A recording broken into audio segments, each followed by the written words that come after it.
This story begins on a dark night where a man is looking for something his girlfriend lost. The young man wonders how the girl managed to lose her cell phone. Then he decides to call her number to try to locate it. And then the phone starts ringing in a sewer. However, beneath it there were frog eggs, and the couple wonders why those things were there. After that, the man stretches his arm to grab the phone. However, he ends up paralyzed. The girl gets distracted while playing with her dog. Then she sees her boyfriend still kneeling on the ground and asks why he was taking so long. But the young man remains silent. Afraid, the girl asks if he was okay. The man turns around and wonders what was happening to him. Those eggs were getting bigger and eating his hands, spreading rapidly throughout his body. The girl gets scared and decides to run away with her dog. But during her escape, she trips and falls down a ravine. Looking around, she realizes that there were several of those strange eggs in that place. On a sunny day, a boy is taking a bus trip to Seoul. That was the day of his school trip and also of his first time in Seoul. However, he still felt bad because the girl he liked was sitting far from him. He couldn't talk to her properly at school, but since it was a trip, opportunities could rise. Then someone calls the boy, who was daydreaming. It was Kim Joo, who asks if the young man wanted something to eat, but he declines. Then Kim Joo gets distracted by a new release on his phone. After that, a girl stands up asking for everyone's attention. With her camera, she asks who would like to participate in her vlog. Then she starts recording with the class. But Yang-woo doesn't pay attention because he is thinking about whether he will be able to get closer to So-yeon. When they arrive at their destination, the students continue filming their travel vlog. The teacher warns the student that the streets are very dangerous, so she shouldn't be filming. Yang-woo, on the other hand, observes the city and thinks about how he had the impression that Seoul was a complicated place. Soon after, the teacher tells the class they will stop to rest. Hong-mi continues filming her vlogs with the rest of the students. Seeing how popular the girl is because of her videos, the protagonist wonders if he should start doing the same to get So-yeon's attention. Kim Joo appears, asking if the young man wasn't thinking about doing that childish thing, and says he is not interested in joining the kingdom of extroverts. After all, introverts like them would be destroyed. Then the protagonist notices that Hong-mi is filming So-yeon, who in turn tells her friend's followers that it was her first time in Seoul and that she had wanted to visit the city since childhood. Then she and the protagonist briefly exchange glances. The boy becomes embarrassed and looks away. However, the girl doesn't care and goes back to talking with her friends. Soon after, some boys arrive to talk to the girls on the trip. One of the boys takes Hong-mi's camera and introduces himself as Kang Ji, the class captain, and gives them tips on how to get by in Seoul. While watching that, Yang-woo thinks about how he would like to be like those guys. Then Hong-mi approaches the protagonist and Kim Joo, saying that she had not yet introduced them to her followers, and scolds them when she notices they are watching an anime during the trip. Kim Joo confidently stands up to introduce himself to the girl's followers. However, the girl doesn't like the way the boy speaks and decides to cut to Yang-woo. Then she asks the young man to look at the camera and say something. The protagonist gets nervous but introduces himself as a third-year student at Chungang High School. While introducing himself, the boy gets distracted again by So-yeon and thinks about how much he wants to be near her. Soon after, the entire class is having fun around the city, and the teacher asks everyone to gather for a group photo. After that, some pigeons fly toward one of the girls. The young girl, in turn, shows her disgust for the animals. One of the pigeons notices some feathers in a sewer. As it gets closer, those eggs appear again and begin consuming the bird. The protagonist watches in horror from a distance. Soon after, a boy appears, asking Yang-woo for a favor. The protagonist, in turn, questions what the favor is, but the boy responds that it is nothing too important, and that he will tell him when they get home. Meanwhile, in that sewer, the pigeon has already been completely consumed by those eggs. In the late afternoon, the group arrives at the hotel where they will be staying. The teacher asks the class representative to keep an eye on the kids while she goes to get the room keys. Hong-mi tells her followers that she will have to wait for the teacher at the hotel entrance. Then she notices Yang-woo sitting in a corner, looking at his phone. The boy checks the message group conversations of his classmates, and he notices that So-yeon has changed her profile picture. Then Hong-mi suddenly appears without the young man noticing, asking why he is staring at his phone so much. Even with the screen covered by the light of the place, the girl still manages to see a picture and questions who that person is. The protagonist gets nervous and replies that he is just looking at the photos of the people in the group. However, the girl does not seem to believe what the boy says and asks him to hand over his phone. Soon after, one of the girls calls Hong-mi to see her classmates practicing for the talent show. The young girl, in turn, decides to go film her friends but tells the protagonist that she will see him later. Yang-woo panics and questions why she had to be suspicious of something, as Hong-mi was in all the school groups. Soon after, Kang Ji appears and says he has been looking for the protagonist for a long time, and he asks if the boy has forgotten what he said earlier. After that, Yang-woo follows his class representative to a hidden room. Kang Ji then opens his backpack and shows the young man that it is full of alcoholic drinks, and he says that most likely the rest of their classmates have also brought drinks. The boy says they will be having a party that night, and they don't want to lose everything at once. So he needs someone to carry that backpack for the time being, and even if the protagonist gets caught with the drinks, he will become a hero for the class. Yang-woo, however, shows no interest in that plan and says he is leaving. In a desperate attempt to convince the boy, Kang-ji asks if he is interested in any particular girl, saying that everyone in the class will be at the party, and he also mentions that he invited all the girls. The protagonist freezes and wonders if So-yeon will also be at the party. Kang-ji smiles and says that the event will happen no matter what, and that if the boy doesn't go, he will be missing a big opportunity. Yang-woo ends up falling into the manipulation of his class representative and decides to carry the backpack with the drinks. Soon after, the teacher appears, asking the students to gather so they can get their room keys, and she introduces the assistant teacher, who is there to help guide them. The protagonist remains seated in silence, but when he looks ahead, he notices that Hong Mei is staring at him suspiciously. After that, Kim Joo appears, asking why his friend looks so nervous, but Yang Woo in turn says it's nothing. Then Kim Joo shows his friend the deck of cards he brought for the trip. Not wanting to be left behind, the protagonist decides to show his friend what he has inside the backpack. The student panics and starts screaming, and Yang Woo, in turn, tells the boy to stop, because if the assistant teacher notices, he could get caught. Even so, the teacher approaches the boys, asking to see what is inside the backpack. In a small room, the protagonist's teacher looks very disappointed with him and asks if that is everything he brought. With sadness in his eyes, the protagonist replies that it is all he has. The woman, in turn, wants to resolve the matter when they return to school and says that the young man should be prepared to bring his parents. Frustrated, the boy leaves the room and thinks about how his mother will kill him. As he walks through the hallways, he ends up running into Kang-ji, who in turn hugs the young man, saying he was very worried. Soon after, Yang-woo realizes that the boy is carrying a backpack full of drinks and asks where the party will be. Kang-ji says he still hasn't decided where they will go because the teacher is still watching, and he says that when they find a good place, he will call the boy. In his room at night, the protagonist realizes that he has been deceived, and he gets nervous thinking that in the place where everyone was gathered, So Yeon was probably there too. In the morning, the group gathers at Namsan Tower in Seoul, where they will take their cable car ride. Kim Joo asks if his friend is nervous because it's his first time in a cable car. However, Yang-woo doesn't pay much attention to him because he is still wondering if So-yeon went out the night before, thinking that somehow he feels like he is gradually drifting away from her. After that, the boy sees Kang-ji and gets irritated because he has been ignoring him since last night, and that he was only trying to take advantage of him from the beginning. Then he thinks that for some reason, he doesn't believe he will be able to get closer to So-yeon during this trip. Kim Joo shouts to everyone that this is the protagonist's first time in a cable car, so he is scared. So-yeon smiles at the boy and says that it is her first time too. Seeing that the girl is talking to him, the young man gets nervous and starts stuttering. After that, a friend of the girl asks about the story with the drinks the day before. So-yeon becomes interested in the subject and says that she was very surprised, and she says he was amazing for not being scared. Hearing those words, the protagonist feels embarrassed because it is the first time the girl has been interested in him. Inside the cable car, Yang-woo thinks about how he can still continue talking to So-yeon, and that, at this pace, he will be able to get closer to her. Soon after, while the students take pictures of the ride, they receive an alert message on their phones about an unidentified virus in Seoul. After this message, a pigeon crashes hard into the glass of the cable car, scaring the young people. Several other pigeons also crash into the cable car, causing their virus to spread onto it.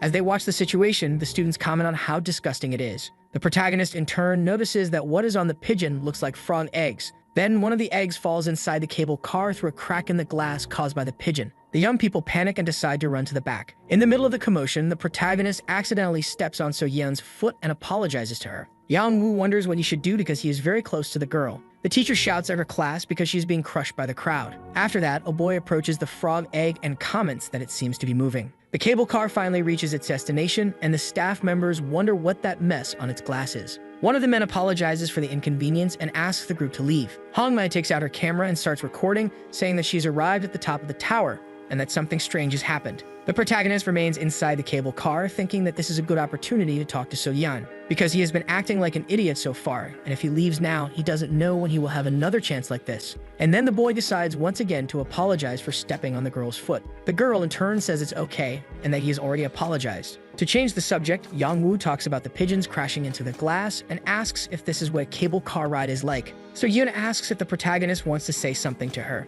And just as the boy is about to invite her to something, a scream is heard outside. A student is lying on the ground and her friends ask what happened. The girl explains that one of those eggs burst and spread everywhere. A classmate walking behind the girl notices that something is on his leg. The student panics when she looks at her leg because those eggs seem to have stuck to her. Scared, the young girl starts hitting her leg with her bag. The rest of her classmates run away in fear from the situation. The girl ends up falling down the stairs, and her friends rush to help her, asking if she's okay. As they lift her up, she asks what happened up there. However, when they look at her face, they notice that some of those strange eggs have splattered on her. One of the staff members approaches the student from the upper floor, asking what is happening. The girl panics and grabs the man's arm, begging him to help her. As a result, those eggs also stick to the man's skin, and he ends up running away. The remaining students decide to go back inside the cable car after seeing that situation. Kim-ju asks what is happening outside. Looking through the window of the cable car, they see the student being consumed more and more by those eggs. Hong-mei tries to go out, but one of her classmates stops her, saying that those things are growing like a monster. The girl gets irritated, asking if the boy is saying that her friend is a monster.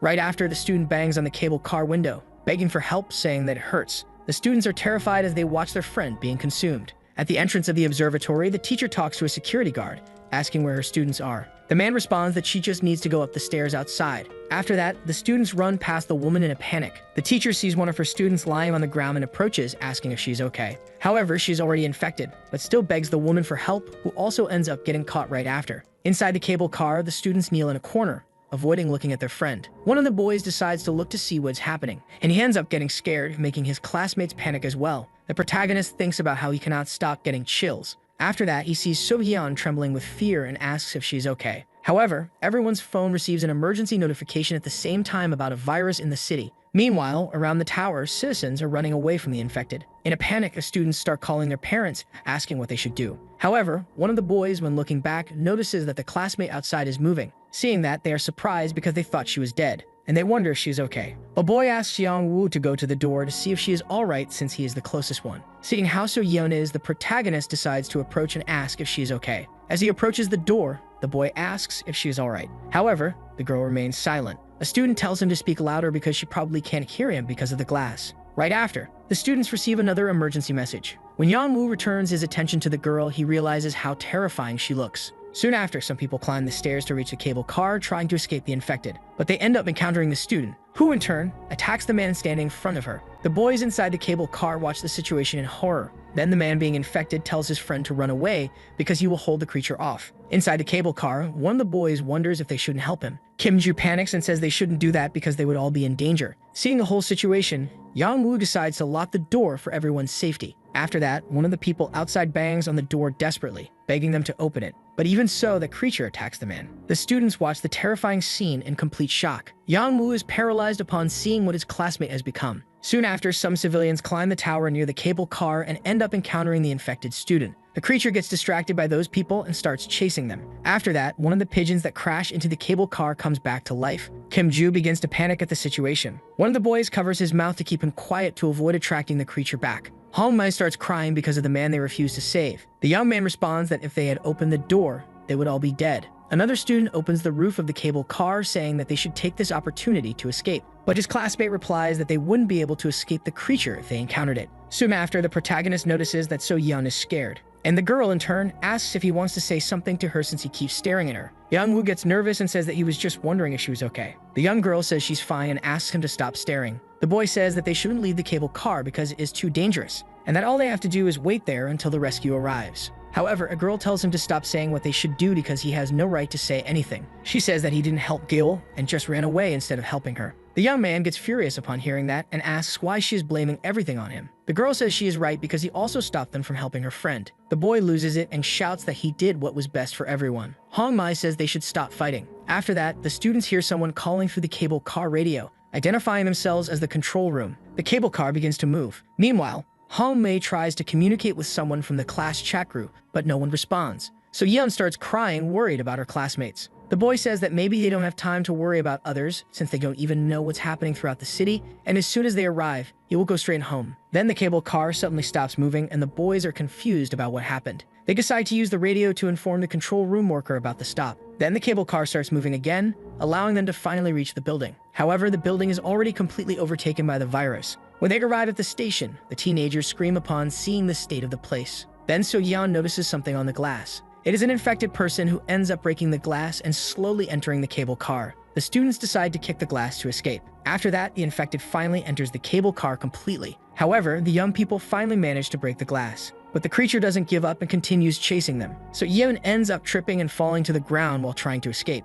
However, the protagonist returns to help her and together they manage to escape. As they descend the stairs, the students encounter a terrifying scene. While going down, So-yeon asks the boy to wait a minute because her leg is injured. Young-woo asks if it was his fault, but the girl replies that he doesn't need to worry about it since she probably got hurt while escaping from the cable car. Soon after, their classmates run back up the stairs. The protagonist asks why they are coming back, and a boy explains that there were many of those monsters on the ground floor. Shortly after, the teenagers finally reach a floor that appears to be free of the virus. However, the infected from the cable car is still chasing the group, following So-yeon's blood trail. The students take advantage of the moment of calm to try to contact their parents. One of the boys sees that everyone on the internet is talking about those monsters. Yang-woo manages to call his mother and tells her that he is trapped on the second floor of the cable car building. She, in turn, asks him to be careful and not leave the area. Meanwhile, the girls help So-yeon with her bleeding, cleaning her wounds. Kim-joo asks the protagonist if he has any spare change to use in the vending machine. Yang-woo asks if his friend is okay. The boy replies that he shouldn't have gone on this trip and now regrets coming. Then the protagonist thinks that even in this chaotic situation,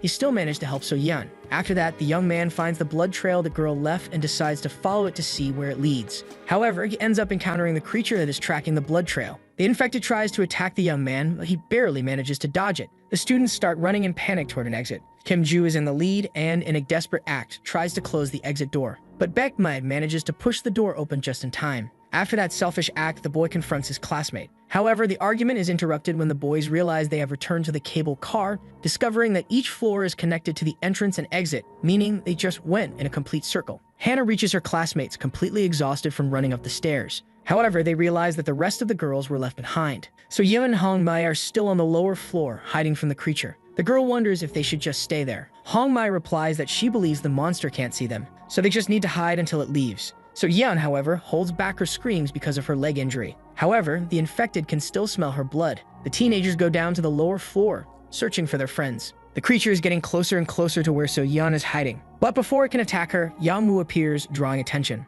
The monster tries to charge at the boy, but ends up missing. Then the protagonist decides to lure the infected back to the cable car. However, he ends up closing the door of the place to try to delay it. When he stops running, the young man wonders if that thing has stopped chasing him. As he descends the stairs, he keeps thinking about the crazy action he just took. When he finally reaches the lower floor, the protagonist does not find his colleagues. Looking out the window of the building, Yang-woo sees his friends escaping through the parking lot. Before escaping, So-yeon sees the boy watching them from the window. But even so, she decides to abandon him. The protagonist takes a deep breath and thinks about what he should do now and why his colleagues left him behind. Then the boy tries to contact his friends, informing them that he is still in the building. However, he is interrupted by another disaster alert on his phone. Meanwhile, the young man hears noises coming from the men's bathroom. It was Kim-joo, who had also been left behind, wondering if he was going to die there. Yang-woo meets his friend and asks if he was also abandoned. And the boy in turn responds that he was the one who abandoned his colleagues because they were annoying him. Happy to see his friend again, the protagonist hugs him, saying it was good to see him. After that, the dude searches the floor and Yang-woo warns that the infected was no longer there. Kim-joo comments that they should lock the door because he believed it would return.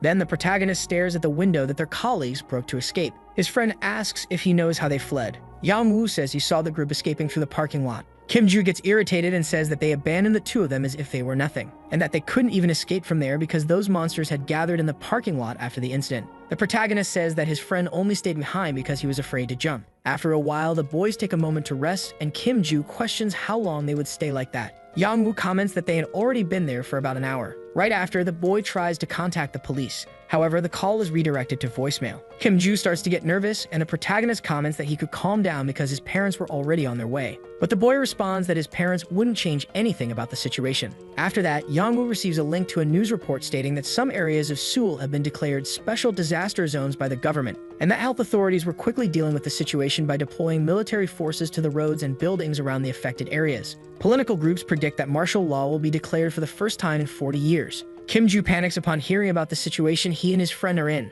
After that, the protagonist notices through the window that a building not far away is on fire, and that a firefighting team is quickly heading to the scene. Kim-joo doesn't care about that, saying they weren't coming to save them, and that if he could, he would burn everything down. Hearing his friend's words, Yang-woo gets the idea to set the place on fire, but for that, he will need the trash can. Then the dude finds the trash can where they will look for something to start a fire. Kim-joo questions if that plan is serious, and the protagonist explains that if they set fire there, the firefighters would come to rescue them. After that, the young man manages to find a lighter in the trash. However, he believes it is out of gas because he can't light it. But the dude's peace is interrupted again by that same infected. However, the creature remains still in the corridor. The protagonist says he believes it won't move, and he comments that it seemed to be getting bigger and bigger. Seeing the disgusting appearance of the infected, Kim-joo starts feeling sick. Then he asks if his friend is really going to start a fire to get the firefighters' attention. Yang-woo then decides to go to the cable car floor to start his plan, and he explains that he couldn't start the fire on the lower floor because they would be suffocated by the smoke. Right after, the protagonist tells Kim-joo that they were on the second floor and that each floor had its own entrance and exit. While one person distracted the monster at the entrance, the other would go up through the exit and set fire to the 3rd floor. And since the cable car is outside, there were no sprinklers, so the flames would spread. Kim Joo is then responsible for keeping an eye on the monster. Yang Woo begins to do his part, setting fire to papers on the upper floor. However, a creature appears on top of the cable car. The boy panics and throws a burning bag at the monster, which in turn ends up catching fire. After that, the boy receives a call from Kim Joo, warning him that the infected from the lower floor was coming up. The protagonist says that while he was lighting the fire, a monster tried to attack him and got hit, so now his exit was in flames, leaving him with no way to return. Kim Joo warns that he needs to get down quickly because there wasn't much time. Then he looks back and sees the infected approaching. And now Yang Woo was trapped between the flames and that infected. Desperate, the boy takes off his shirt to try to put out the flames. However, the monster charges at the young man, who in turn runs to the edge of the cable car. The boy then remembers that fire is capable of killing those things, deciding next to throw his burning shirt. But he ends up missing the infected because of the wind. The monster, after not being hit, advances toward the young man, but is stopped by Kim Joo, who hits it from behind with burning paper balls. Seeing that opportunity, the boy tells his friend to run away from there. Both then quickly descend the building stairs. During the escape, Kim Joo ends up tripping on the steps and falls near one of those slimes that caused the infection. Yang Woo helps him up and asks if he is okay. However, the boy gets angry and blames the protagonist for the plan going wrong since he insisted on starting the fire alone. Yang Woo, in turn, also gets angry and says that he was like a scared little puppy who couldn't do anything because he was afraid, and that it was pathetic for him to say that he abandoned his friends when, in reality, he was terrified of jumping with them. Then the argument is interrupted by an infected climbing the stairs, but the boys manage to reach a safe floor and close the door. However, even so, the monster starts squeezing through the door's gaps. The young men then decide to run in another direction. However, there were already infected trying to enter through the windows. Yang Woo notices that all those monsters around the building were trying to get in. Right after, the protagonist gets an idea upon seeing the fire alarm. While the boy tries to light his lighter, he asks Kim Joo to find something to set on fire. After that, one of the infected enters through the window that the students broke to escape. In a desperate act, Kim Joo throws a potted plant at the creature. The boy feels confident and teases the protagonist for calling him a scared puppy, and says that he wasn't as clumsy as they thought. However, while the boy keeps bragging, he fails to notice the infected getting up behind him. Yang Woo tries to warn his friend, but it was already too late. The monster starts attacking the young man, and he, in turn, screams for help. To try to help, the protagonist keeps trying to light the lighter. Then the second infected finally squeezes entirely through the door's gap. The boy manages to set a plant on fire and decides to use it to defend himself, successfully landing a hit on that monster's face, and realizes that he was right and those creatures really were vulnerable to fire. Noticing that the infected was getting weaker, the protagonist decides to throw an entire burning plant at it. Then he watches as his friend's body burns along with that creature. Yang Woo kneels and starts crying while apologizing for his colleague's fate. After that, he gets startled because the infected were still entering the building. In an abandoned bus in the city, Hong Mai talks to her viewers and asks if they were all okay. Baek Mei questions how the girl could be doing a live stream in a moment like that. The girl explains to her followers that at the beginning, there were more classmates on that school trip, but now those inside that bus were the only survivors. A person comments on the live stream that some of those cells had a core inside them, and that they saw a video on the internet warning people to be more careful with the ones that had cores. Then another viewer asks if the boys were near the station, and Hong Mei asks why. The person says that the news reported there was a temporary shelter at the station for the affected areas, but they weren't sure since they didn't live in the city. The students are surprised by that information. After that, the viewer explains that some areas of Seoul were closed, but they could still take a train to reach the station. Hong Mai thanks her follower for that information. Right after, Baek Mei asks all of her friends to duck down because an infected was passing by the window. The monster remains still, staring at the bus. The boys wonder why the creature isn't moving in fear that it heard them. Luckily, the infected ends up getting distracted by a cat walking on the sidewalk. Then the students begin planning how they would get to the station, since they were 30 minutes away and the outside was very dangerous. So Yeon interrupts the conversation to ask what they were going to do about Yang Woo, because when they were escaping, she saw the boy watching them from the second floor, and he was probably expecting them to return. However, Baek Mai says that was a terrible idea and that the best thing to do was to head to Seoul Station, and explains that he was going to abandon the protagonist because he was probably already dead. Meanwhile, the cable car tower is completely on fire. Yang Woo falls to the ground due to the thick smoke. The fire alarm is activated, but is still not enough to put out the flames. Right after, the protagonist notices those strange eggs in his hand. But before he loses consciousness, he hears the sound of fire sirens approaching. The group of teenagers tries to move through the city silently to avoid attracting the infected. Baek Mai reaches a bus and asks his friends to get inside quickly. Hong Mei asks the boy what the speed of that vehicle was. The young man in turn replies that he believed the maximum speed was 120 kilometers per hour. Right after, Hannah enters the vehicle, exhausted. Hong Mai is worried about her friend and asks if she is okay. The girl replies that she was afraid that the cable car situation would happen again and asks everyone to stay there. Baek Mai responds that if she wanted, she could stay because he was already tired of walking with slow people, and that just hearing her complain made him feel an enormous urge to hit her. Hong Mi asks the boy to talk properly with his friend. While their colleagues argue, So Yeon continues agonizing from her injuries. Min suggests that the girl sit down for a while because it was clear that she wasn't well.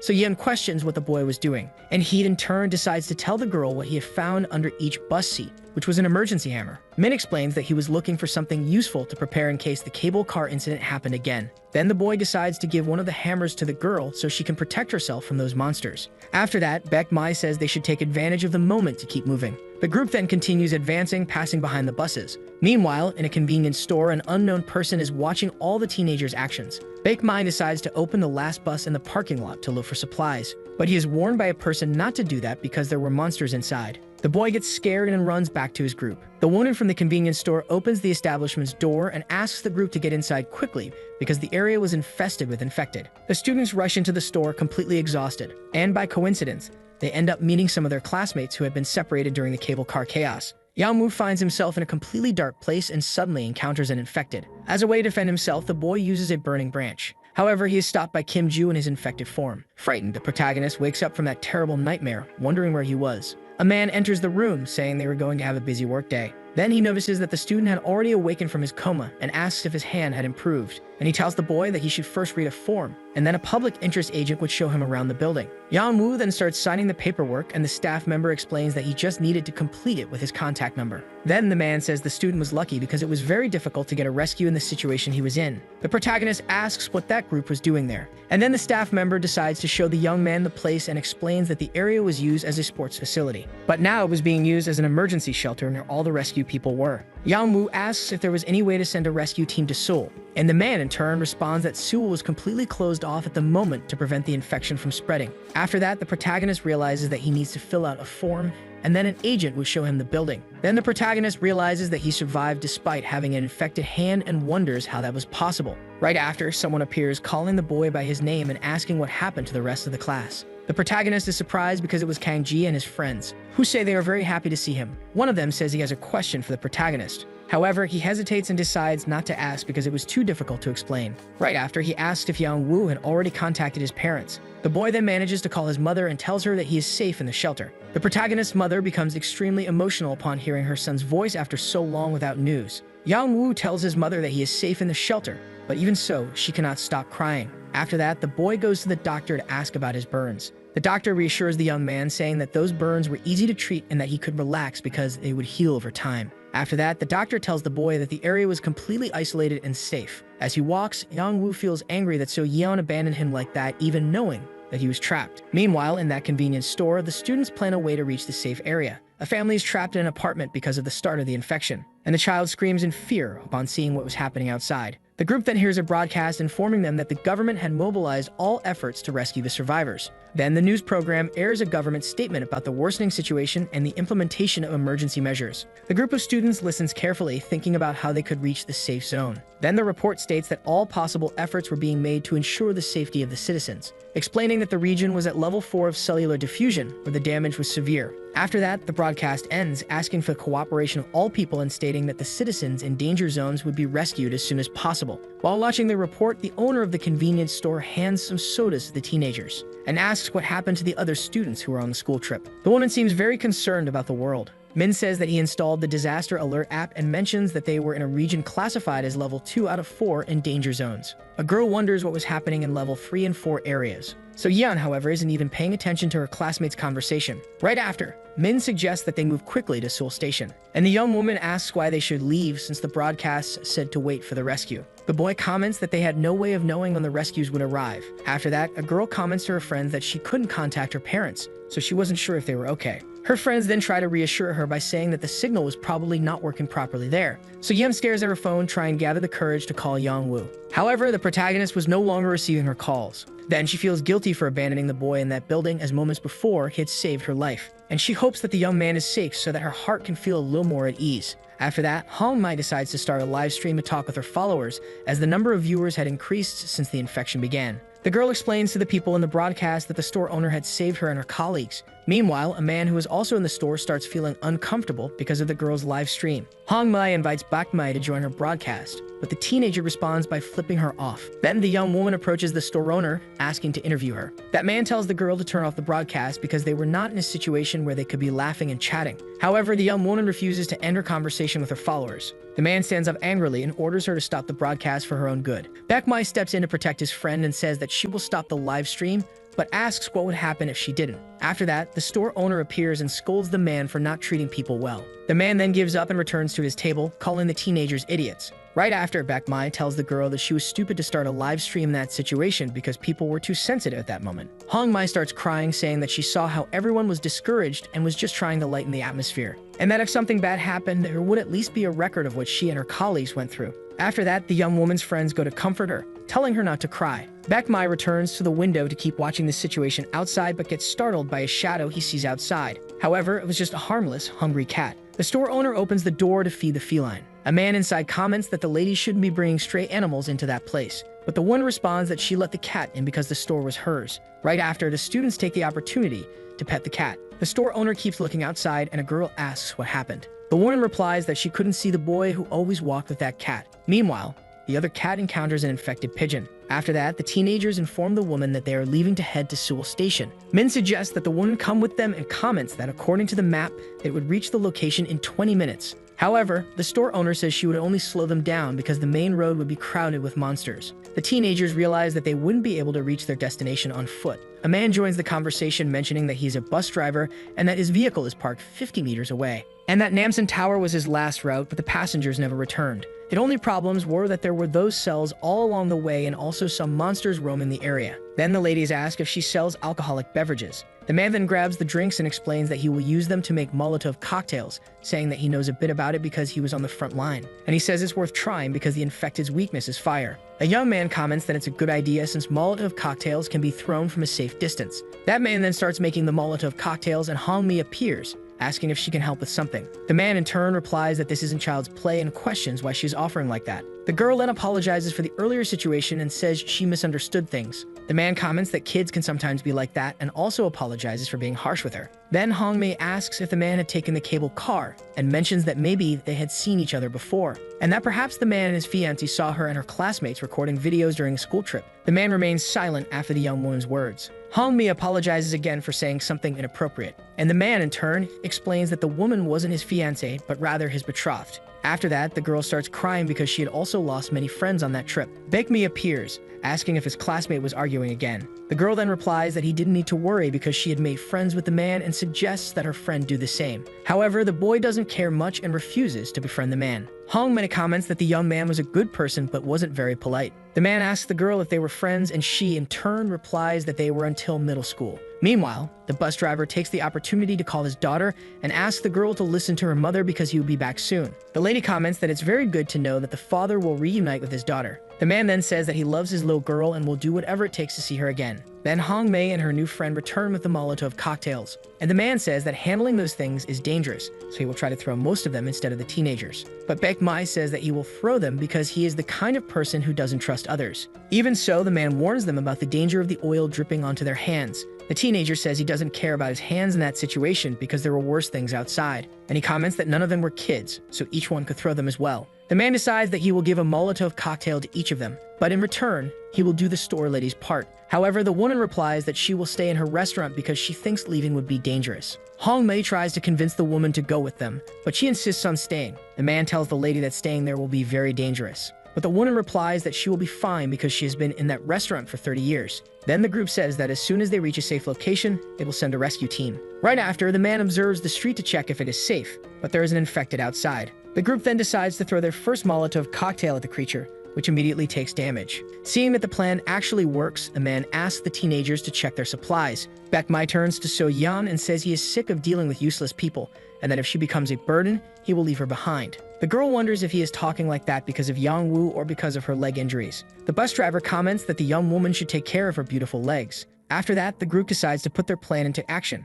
and the lady remains at the door, telling the students to be careful. As they run, the man asks the teenagers to stay close to him and not approach the buildings, and he explains that the bombs should be thrown onto the ground to ensure they break. Right after, the group encounters an infected in the middle of the path. However, the young man manages to throw a Molotov cocktail at the creature. The store owner watches the situation from a distance and ends up seeing the lost cat outside. And the woman then opens the store's door to take the animal in. However, the feline starts vomiting up an infected pigeon it had eaten earlier. Meanwhile, the group continues using the Molotov cocktails to reach the bus. Baekmai warns that he has already used 4 bombs, and Min tells the others to be careful when using the cocktails. Then the driver informs them that his bus is the blue one up ahead. However, the man gets startled by one of the monsters and bumps into So-yeon. Luckily, Baekmai manages to use one of the Molotov cocktails on the creature before it can do anything. However, all the Molotovs end up falling to the ground, leaving the boy extremely irritated. The man asks the young man to calm down because all the monsters in the area had already been burned. Seeing the way the teenager is talking, the driver gets furious.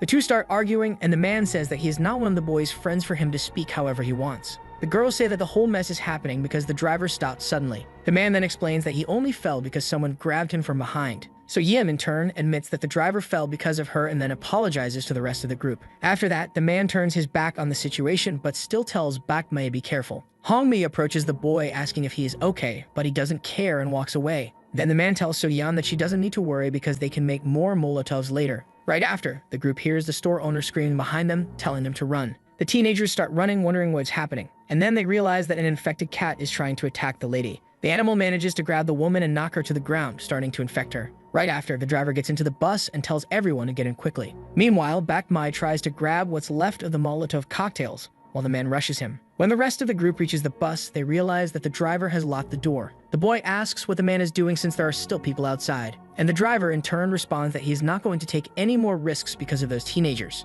After that, the man starts the bus and Hongmei tries to convince him not to leave without their friends. Irritated, the driver slaps the girl across the face and tells her to shut up because he has a daughter waiting for him. Seeing that, Baekmai gets furious and says he is going to kill that man. Right after, the part of the group that was left behind ends up encountering several infected cats. To defend themselves, the man asks for the last Molotov and tells the kids to stay behind him. Since they only have one left, the man says that when he gives the signal, the kids should run as fast as they can. After that, the cats charge toward the group, but the man manages to throw the Molotov in time. At the shelter, Young-woo takes advantage of the peace to take a nap. However, he wakes up in a panic after having a nightmare about one of those creatures. Observing his hand, he wonders why it is hurting. Right after, Kang-ji arrives to ask if he is okay, but Young-woo reacts aggressively. After taking a deep breath, the protagonist apologizes and asks what the boys want. Kang-ji then hands the young man a piece of bread and explains that they are giving it to people. After that, chaos breaks out because some people are angry that the administration wants to allow homeless people into the shelter. Some of the homeless people were already in the shelter making inappropriate demands such as cigarettes and alcohol.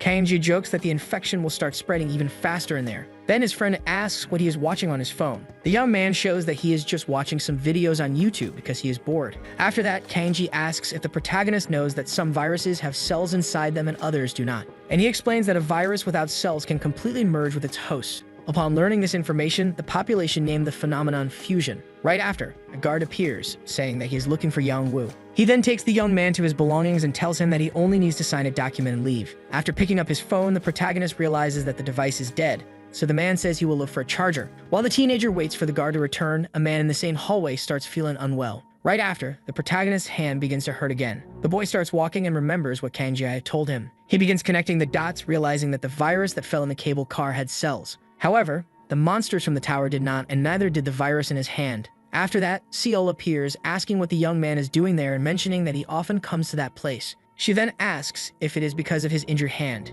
Yang-woo explains that he is only there to collect his belongings. The girl asks how the young man managed to burn his hand while being alone in the fire. The protagonist in turn questions why she is asking that and explains that maybe a short circuit could have happened. However, the girl does not believe that explanation and suggests that maybe someone set the fire on purpose. Yang-woo asks what she's trying to say with those questions. Seol responds that she just wants to know who she can trust. Right after, the protagonist starts feeling intense pain in his hand, and the young woman asks if he's okay. The boy thinks about how the pain feels as if his hand is being pierced by thousands of needles. After that, the man in the hallway vomits thousands of those cells. Moments later, a young man announces shocking news about how the isolation of Seoul began. First, he encourages the people of Seoul who are suffering and asks those watching his video to turn off their faucets, as it is a matter of life and death. After that, someone comments on his live stream accusing him of stirring up controversy. In response, he blocks the person and insults others who had commented. He asks if they cannot see how serious what he is saying in this live stream is. Meanwhile, another young man, watching with his friend, starts laughing and says that this idiot is back online again. During his live stream, the young man says that people are always being deceived because they believe the media. He urges people not to trust the media, but instead to believe in Geek TV. Hearing this, the young man laughs and wonders what kind of nonsense he is talking about. Meanwhile, at the shelter, someone appears to be infected with the virus. This gives the protagonist a bad feeling that the pain in his hand is somehow connected to the infected person. At that moment, a young man opens a door and comes face to face with the infected person. The infected person, affected by the virus, says it feels like his stomach is burning and in frustration, asks if the young man cannot hear him. He then pleads for help. Seeing this, the girl starts running away, but the protagonist tells her to wait and rushes to help his friend from the zombie. However, the girl asks what he is doing and tells him to stop. Then the protagonist tells her to quickly find someone who can help because they need to save their friend immediately. He then tells his friend to hold on because he is coming to help. Watching this, the girl calls him crazy and asks if he has lost his mind. As he runs to help, the protagonist notices a fire extinguisher on the floor. He grabs it and realizes that he may be acting too impulsively, but he knows he cannot just run away and pretend he saw nothing. At that moment, the infected person groans in pain again. Getting closer to the infected, the protagonist asks him to stay calm and explains that the guy near him is not a doctor. He also says he will bring a medical team to help him. Hearing this, the infected person starts losing his patience and, calling the protagonist a little shit, says that he has no idea how he is feeling. He asks how he dares to tell him to stay calm. He then asks if the protagonist were in his place, he would be able to remain calm. Furious, he challenges the protagonist to try it himself and then lunges at him. In response, the protagonist uses the fire extinguisher on the infected. Angry, the zombie then yells at him to just die. As the zombie gets closer and closer, the girl appears and blasts it with a high-pressure fire hose. She then sarcastically asks if the protagonist was seriously using a fire extinguisher, and if he thought he was putting out a fire. Throwing the zombie to a safe distance, the young man comes out from where he was trying to hide, but he also appears to have been infected. Realizing this, the young man starts to panic, wondering what those blisters on his hands were. Seeing this, he becomes even more desperate and asks if someone could call for help. Then soldiers appear in the hallway, ordering them to raise their hands. A little scared, the girl tells them that they are not infected. Then the soldiers end up seeing the zombie behind them, and one of them informs that the zombie might be a level C. Next, the other infected young man appears, and with tears in his eyes, begs for help. However, the soldiers set them on fire without any mercy. Seeing this scene, the protagonist asks what they were doing, but one of the soldiers points a gun at him and orders the two to follow them. Moments later, they find themselves inside a tent at the third checkpoint. Scared, the girl says she can't believe what they saw was real, and even if they were infected, they didn't deserve that fate. Thoughtful, the protagonist apologizes, as it was because of him that they were involved in that situation. In turn, the girl asks if he really understood that it was his fault, then says she doesn't understand the protagonist. At that moment, she also asks why he went near the zombie out of nowhere and if he had gone crazy. Then the protagonist responds that he was afraid of turning into a zombie because Hyun was going to lend him a charger, and that's why he went into that room. Hearing this, the girl just says that it's nonsense. Then the protagonist thanks her because, honestly, he didn't expect her to come back to save him. However, she did come back and didn't abandon him, so he thanks her again. At that moment, Seol says he was giving her chills, and then doctors enter the tent. These doctors apologize for keeping them waiting and also thank them for cooperating.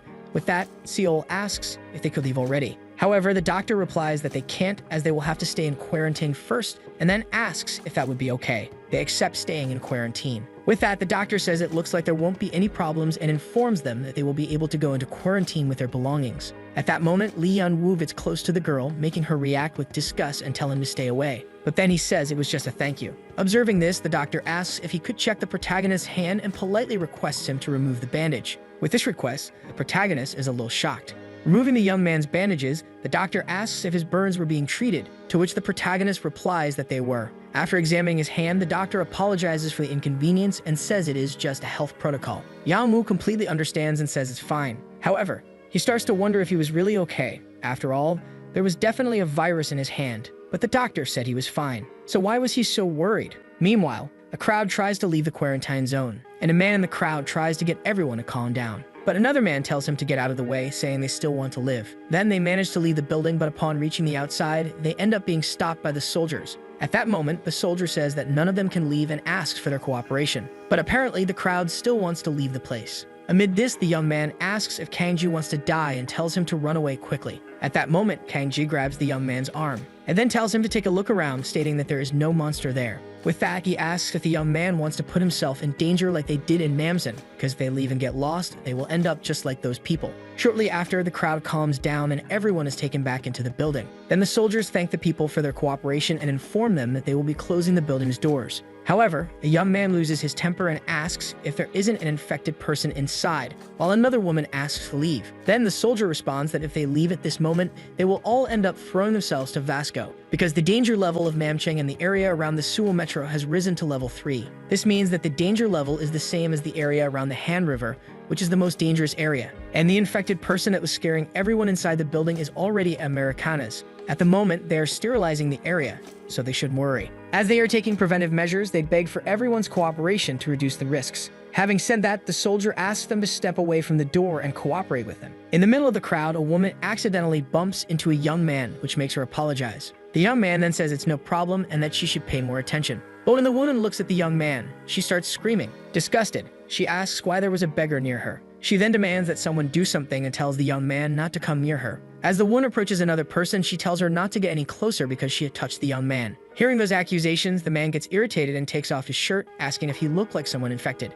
And he orders the woman to take off hers as well to prove that she wasn't carrying the virus. The guards on site then decide to break up the argument, and Kang-ji laughs at the entire situation. Shortly after, Yang-woo and Se-ol arrive at the place where the other people were. The protagonist takes advantage of the moment of calm and tells everyone that he is going to the bathroom. After separating from the others, the boy decides to look at his hand and realizes that it no longer had the virus. Seeing that, Yang-woo questions whether his hand was still infected. Then the boy goes into shock at the thought that the virus had survived the burn. But he calms down when he realizes that no other symptoms have appeared so far, and that even the people he had come into contact with had not shown any signs of infection yet. After that, the boy decides that, first and foremost, he needs to figure out his current condition, and that for now, the best thing to do is to avoid physical contact with everyone. Shortly after, Se-ol appears, questioning where the boy was and why he lied about his hand. Yang-woo tries to deflect the topic, but the girl comments that the young man had said his hand had been burned. The protagonist then lies, saying that his hand has already healed. However, Se-ol doesn't believe what he's saying and points out that he was wearing a very thick bandage, so there should at least be a scar.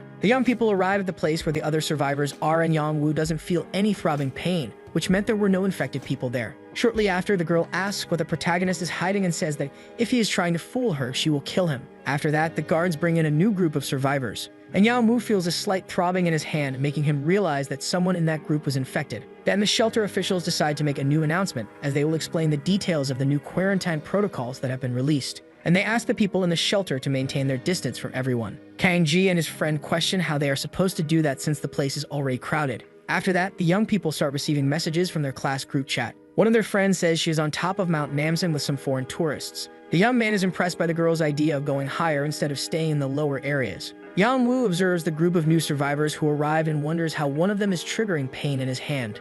Shortly after, Kang-ji decides to send a message in the group chat asking for the location of their other classmates. Meanwhile, the people in the shelter say that the quarantine is useless and that they cannot remain silent because someone has been infected. And they say that if the officials don't move them to another shelter, they will sue them. The official making the announcement says that specialists in the quarantine area are beginning their investigations, and that they believe the event happened because an infected rat entered the area. Yang-woo tells Se-ol that they didn't see any rodents in that corridor, and the girl replies that those people wouldn't tell the public that they allowed an infected civilian enter. But the protagonist explains that some people had no contact with the virus and still suddenly turned into monsters, and he comments that maybe there was an incubation period. Se-ol says that if the boy gives that information to the shelter officials, they will just dismiss it as some absurd nonsense. The boy gets irritated and says he shouldn't have asked for his colleague's opinion. Shortly after, the girl hands the protagonist a charger so he can charge his phone. Yang-woo in turn thanks the young woman, who responds with an obscene gesture. As he plugs in his phone to charge, the protagonist thinks about how unusual it was for the girl to lend him the charger. At school, some students tell Se-ol that the teacher had put them in the same group for a project. However, the girl seems unhappy with that teamwork. Yang-woo and Kim-ju walk past the girls, and the protagonist thinks that all he knows is that his classmates were talking badly about the girl behind her back. But after the young woman lent him her charger, the protagonist thinks that maybe she isn't as bad a person as he thought. Shortly after, some women pass by smoking while talking about a rumor that people had come there because they were told someone immune to the virus was there, and that this person was good at catching monsters and liked helping people. Then they say that this guy had remained fine even after being touched by the virus. One of the women also comments that the immune person grabbed her hand and said that if he was ever in danger, God would tell him. After that, the woman says that this guy was working as a volunteer in the supply division. Yang-woo is surprised to hear that there was an immune person. Shortly after, that same driver approaches the young man, asking to borrow the charger. The protagonist, in turn, looks around to see if Seol is nearby before lending him the charger. Yang-woo decides to use his phone to call his mother and let her know that he is still in the shelter, and he suggests that his parents return home if possible. After hanging up, the driver apologizes for overhearing part of the conversation. The protagonist replies that it's okay and explains that he got stuck because of a school trip and that now his parents were worried. And the man in turn says that it would be difficult for the boy's guardians to get there, but comments that parents are like that. And he says that he also has a daughter and that if she were in this situation, he would go to Seoul immediately. Then the man comments that his daughter is young and has an illness that keeps her hospitalized. Yang-woo then says that he also had an illness when he was little and that every day he waited for his mother to come home from work in a hospital room, and that therefore the man's daughter would also recover for sure. The driver laughs and thanks him for the charger and for his words. Then he asks if the boy came to Seoul with some students who were fleeing from Namsan. However, before the protagonist can answer, the man manages to get in touch with his daughter. Yang-woo thinks that maybe he can find out about his pain if he meets this supposed immune person. After that, the boy goes to Seoul to thank her for the charger. But the young woman says that someone sent a message in the class group chat. Meanwhile, Baek-mai tells the others that he managed to get in touch with their classmates. However, the group was still in danger because there was an infected cat outside. While the group was running from the infected cats, they found a convenience store to take refuge in.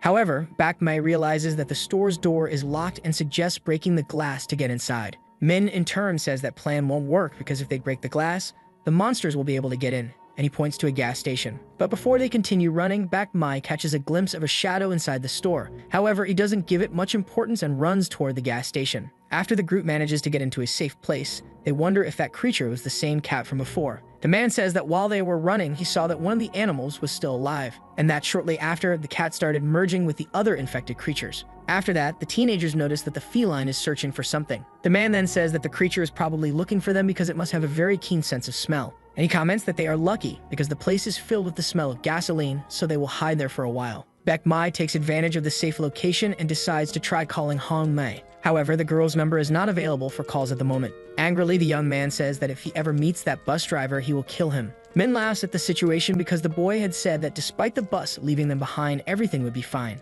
Baek-mai, in turn, comments that he isn't angry because of that. But his friend says that he seemed to be in shock after the bus left without them. Shortly after, Baek-mai decides to go look for food. While searching for supplies, he keeps remembering when Hong-mei was taken against her will and ends up hitting one of the drawers hard. The man says that if he wants his help to find Hong-mei, he must promise that if necessary, he will help other people too. The man then says that Hong-mei had mentioned that they had dated while making Molotov cocktails. Then Baek-mai is thrown against the window by the infected cat, and the teenagers run into a back room. Seeing that there were still some civilians inside the gas station, the man calls them into the room. However, Baek-mai says that if those people enter, it will be putting everyone in danger. Seeing that action, the man is surprised, and the young man says that he was right and that they really do have to help those people. Then the civilians enter the room desperately, and before the man closes the door, he realizes that the cat was still alive after being hit by the fan. Baek-mai asks what the boy is looking for, and he in turn responds that he is searching for something the group can use. Opening a drawer, the young man finds a set of car keys and says that now they can get to the shelter safely. Shortly after, the group notices that those cells are seeping through the cracks in the door. However,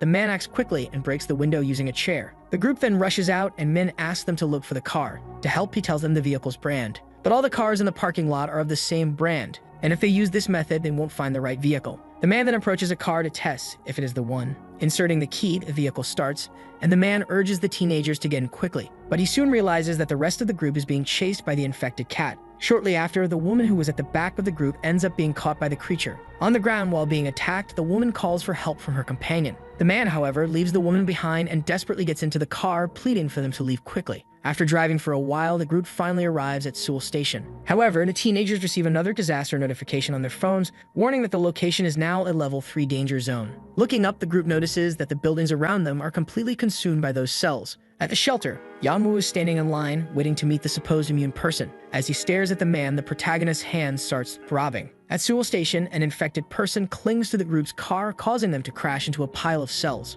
Shortly after, they find themselves facing several cars blocking the way. The man then decides to take an alternate route by driving against traffic. Then he asks how long it will take to reach the shelter, and Min responds that they just need to keep going straight. As they pass by the cars, they see a bus full of civilians who are also trapped because of the monsters. Min comments that he will feel guilty in the future for seeing those people and pretending not to. The man accompanying the group asks why they stopped the car since they were already close to the shelter. Seeing this, he remembers that his wife had previously asked him to save himself. Then the man gets out of the car and heads to the back, where there is a fuel hose. Meanwhile, the young man inside the vehicle tells the teenagers to move aside because he is going to drive. But Bakme doesn't pay much attention and asks if he has something to light a fire. The man in turn says that he has a lighter. So the boy takes the lighter from the man's hand, but before leaving he warns him not to dare drive while they are outside. Shortly after, Bakme goes to the back of the car and asks the man how they will find Hong Nei by standing still there. He says they are not a bunch of superheroes meant to save people. The man apologizes and says he doesn't expect the kids to understand his reasons. After that, he approaches the bus window where the civilians are and tells them he will help them by clearing a path with fire.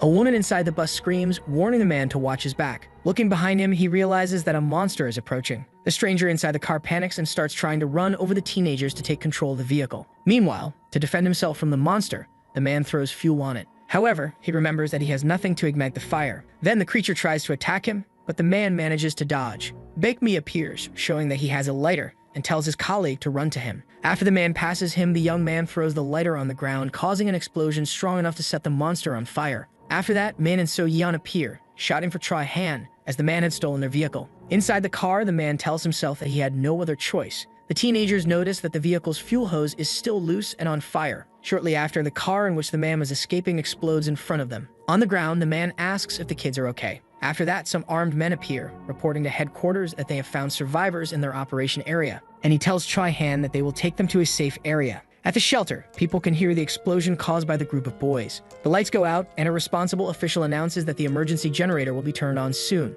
Yang Woo uses his phone's flashlight to walk through the shelter. As he tries to enter a room, the security guard warns him that he is not allowed inside. The boy then continues trying to find in the darkness the supposed person who is immune to the virus.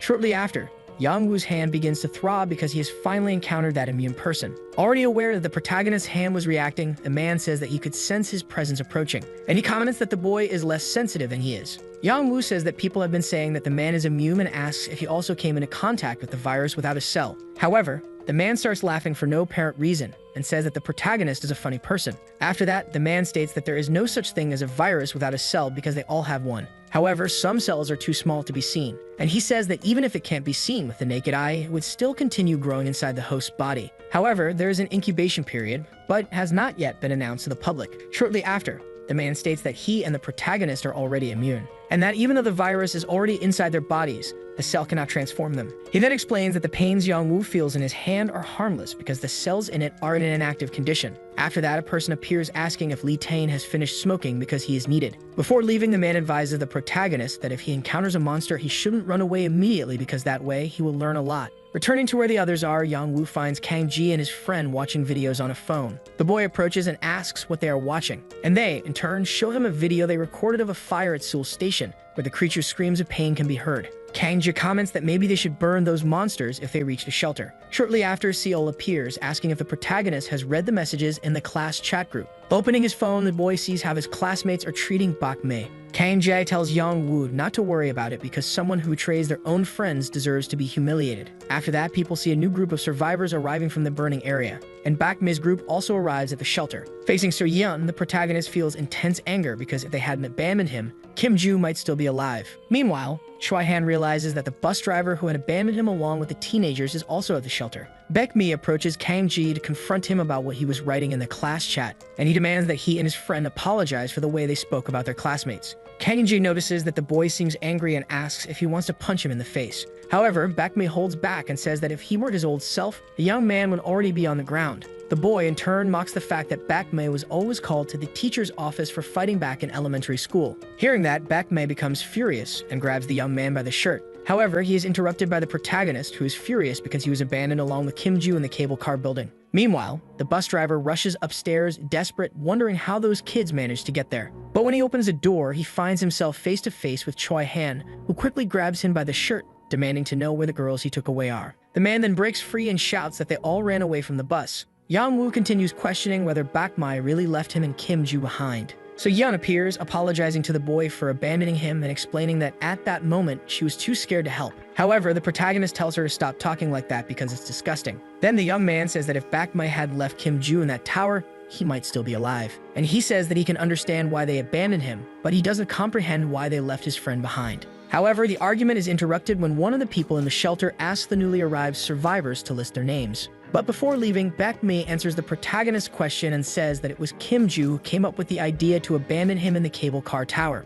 Yang-woo gets angry and lunges at his classmate, but is stopped by the shelter guards. After that, the boys go to the waiting line to fill out their information. And So Yeon begins to cry as she remembers the situation at the cable car. The teenagers had broken the window to escape the tower, but Kim-ju didn't jump, afraid of what was outside. Baekmi gets irritated, pushes the boy aside to make room, and asks how someone so pathetic could even have any friends. And he says that if his classmate wants to run away with the others, that's his decision. Back at the shelter, Baekmi says that his friends shouldn't dwell on it, as it's all in the past now. Shortly after, the boy approaches one of the guards, wanting to search for Hongmi's name. But the man can't find the girl's name on the list, so he asks about Hannah and Minju instead. After that, Choi-han arrives accompanied by the bus driver. So Yim questions how the man could abandon his friends, and he in turn replies that the teenagers were begging to come back. Choi-han says that he shouldn't have left those kids behind in such a situation. The bus driver then explains that he couldn't take the risk because he also had a daughter, and that when he didn't obey the girls, they threatened him with hammers. Hearing this, Baekmi remains silent. The man, however, says he doesn't need to worry because he has already asked the military for help and that in the morning,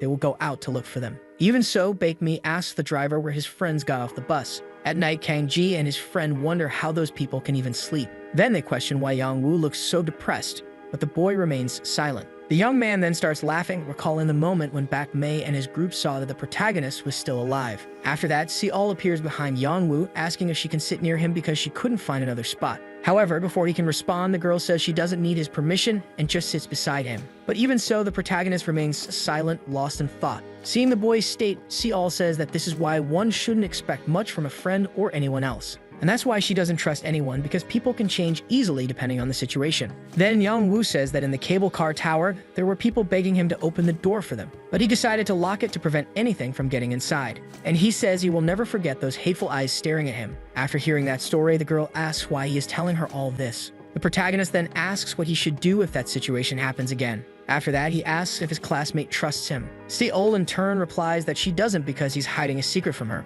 Yang-woo asks if she would believe him if he told the truth, because so far he hasn't had a single friend he could trust on this journey. Then the girl stands up and says she doesn't want to stay there because the boy is giving her chills. However, the protagonist asks her not to leave and explains that he is telling her this for her safety because this place is no longer safe. And he reveals that more than half of the people who just arrived at the shelter are infected with the virus. Choi-han, along with some of the boys, finally decides to rest a little. Min sarcastically remarks that at this time they should have been enjoying their school trip. Then the man comments that Baekmi is as stubborn as ever. The boy wonders why his classmate wants to leave so late at night, but no one is allowed to leave before sunrise. Choi-han asks how the reunion with the classmates they were separated from went. Mid in turn looks discouraged and asks not to talk about it, as they had argued and apparently wouldn't see each other again. The older man advises them to come together again because in times like these, they should be helping each other. So Yin walks down the dark hallways and remembers that Yang-woo told her not to apologize because it was disgusting. Two people walk past the girl and one of the men is telling the story of how he was betrayed in the midst of that chaos. The other guy in turn tells him to take it as a life lesson because the true nature of humans is always revealed in such situations. Upon hearing their conversation, the young girl climbs the stairs crying, thinking that at that moment she had also felt fear. Right after, Baekmi appears, asking what the girl was doing there. While Min is using his phone, he notices that Hongmei had posted a new video on her YouTube channel. Curious, a homeless man appears behind the student, asking if he was watching something interesting. The boy gets startled, and the homeless man tells him to get the brightness of the screen out of his face. Choi-han appears to protect the young man and asks what the problem was. A group of homeless people gathers and warns that the second floor was entirely theirs. Meanwhile, Baekmi continues questioning what So-yeon was doing there in the dark. The girl in turn responds that she was just looking for some fresh air. The boy then tells her she should return to where the others were. After that, So-yeon asks if he was okay, since now they had a reputation as traitors, and she wonders how things ended up that way between them. Next, the girl confesses that it was all her fault because she had seen Yang-woo the moment she was fleeing. Baekmi, on the other hand, responds that their colleague never asked the protagonist to save her from that monster, let alone wait for her. And he comments that the girl was only feeling that way because Kang-ji and the others were blaming her. However, he knows that none of them would have returned or waited for the boy in that situation either. Right after, both hear a scream coming from where the other survivors were. A man becomes desperate because his wife was acting strangely. After someone uses their phone's flashlight to illuminate the situation, they realize that the man's wife was infected with the virus. The survivors, upon seeing that one of those creatures was in the shelter, start running away in fear. A man who was sleeping wakes up due to the commotion, but it was already too late as the infected woman was already on top of him. Baekmi, along with So-yeon, reaches Choi-han and the others to ask what was going on. The elder in turn responds that he was trying to figure out what was happening on the lower floor. After that, some people enter through the door that leads to the floor where the group was. But upon seeing that there were homeless people in that place, the survivors quickly close the door. Outside, the people hold the door shut and question whether those homeless individuals were more dangerous than the infected. Seeing that they wouldn't be able to pass through there, the teenagers decide to look for another way out. So Yeon notices that on the other side of the floor, Yongwoo and his group were also looking for a way to escape. Amid the chaos, Lee Tae-in was watching a live broadcast about the pandemic situation. One of the security personnel warns that the boy needed to leave immediately. The boy asks if the employee was that nervous because of some infected people who were lying behind him. To defend himself, Lee Tae-in states that he was not the one who caused that mess. Since he had no way of spreading that virus, he wonders if they were already in the incubation period. Next, the young man reveals that he was surprised when he discovered he had the power to control the latency of cells. Lee Tae-in stretches out his hand and also activates the incubation period of that employee. While the man writhes in agony on the ground, the young man kneels and says that he was looking for something in that place. But before leaving, he decides to tell the man how to become immune. Seeing that Bakme's group was still alive amidst that chaos, Kang Ji's group ends up getting irritated. But before they can respond in any way, Min notices that the lower floor was crowded with those monsters. Yeonwoo warns his companions that the place was no longer safe. However, his hand begins to throb again, causing immense pain. One of the boys in the group tells the protagonist to stop acting that way because he was scaring the others. However, this time Yeonwoo thinks about how the pain felt somewhat different from before. Seeing the situation, Seol begins to believe that the young man really can feel pain when he gets close to someone with the virus. Right after, people on the lower floor start attracting the infected that were there. Kanji's group then begins to flee, questioning how the virus managed to enter that place. Next, Bakme's group meets up with the others. However, the atmosphere was still not the same for both parties. After that, the crowd of survivors appears, fleeing from the cells. Koihan steps in front of everyone to protect them from an approaching infected person. The people on the upper floor start recording the situation on the ground floor with their phones, which was already completely overtaken by the virus. Meanwhile, Yongwoo had collapsed on the floor as the pain in his hand was only getting worse. Another cell is approaching from the other side, leaving the survivors surrounded. Right after, the protagonist warns that to survive there, they would need fire as soon as possible. Then Choi Han asks if anyone there had a lighter because they were going to use the carpet on the floor to ignite it. Seeing Yongwoo's condition, the girls ask if he was okay since he was dripping with cold sweat. After that, the boy looks at his hand and realizes he was feeling something strange this time, and he wonders if it was the same sensation that the dead around him were feeling. The survivors managed to use the burning carpet to protect themselves from the cells on that floor, so Yeon questions why Min was staring at the first floor. The boy, in turn, replies that he was wondering how long they would have to keep running from those monsters, and that now he at least needed to try to figure out what kind of creatures they were. Kangji observes through the window, questioning why the military had not yet taken action to save them. Meanwhile, some men report that the virus had spread through the area, but with quick action, they had successfully burned part of the infected. And that next, they would start setting fire to the shelter. Meanwhile, inside the building, the flames begin to grow intense. But even so, the cells continue advancing. The survivors, in turn, decide to keep using fire, but carefully to avoid setting the shelter on fire with them inside. During their resistance against the virus, people question why the military had not yet arrived, as they were supposed to follow orders 24 hours a day. While the others handle the situation, Yongwoo tells Seol that he had met the immune person that everyone was talking about, and that, apparently, he knew a lot about that virus and the incubation period. The girl asks why he was talking about that at that moment. The protagonist explains that they hadn't noticed because when the virus was inactive, the infected showed no symptoms, and that if the virus suddenly activated and started spreading, there would be nothing they could do. He then remembers that even at the moment he encountered an infected person, he did not feel this kind of pain. However, now his hand was hurting again. Kang Jai observes the situation from a distance and comments that Yongwoo's closeness with the girl was strange since they had been together since they arrived. Baekmai discovers that Hong Mei had posted a new video on her YouTube channel. Min in turn says he had already watched it, but the sound was not very clear, so she probably recorded the video by accident. However, they at least knew she was still alive. The boy then says they should go out to look for their friend, and his colleague replies that they would stay there because they had no way to escape. Right after, Min illuminates an area on the ground floor and the cells gather in that spot. This makes the boy realize that they were attracted to light. Baekmai questions what they would do if they left, as they couldn't see anything outside since it was already nighttime. Meanwhile, Min thinks about how they could use his discovery about the cell's attraction to light. After that, people watch as the military finally arrives at the shelter and celebrate, believing they were now safe. To signal the soldiers, civilians start shouting from the windows. Right after, Kangji gets irritated because Bakmei's group was staring at them. The boys in turn show that they didn't care much about that conflict. Meanwhile, the protagonist begins writhing in pain on the floor.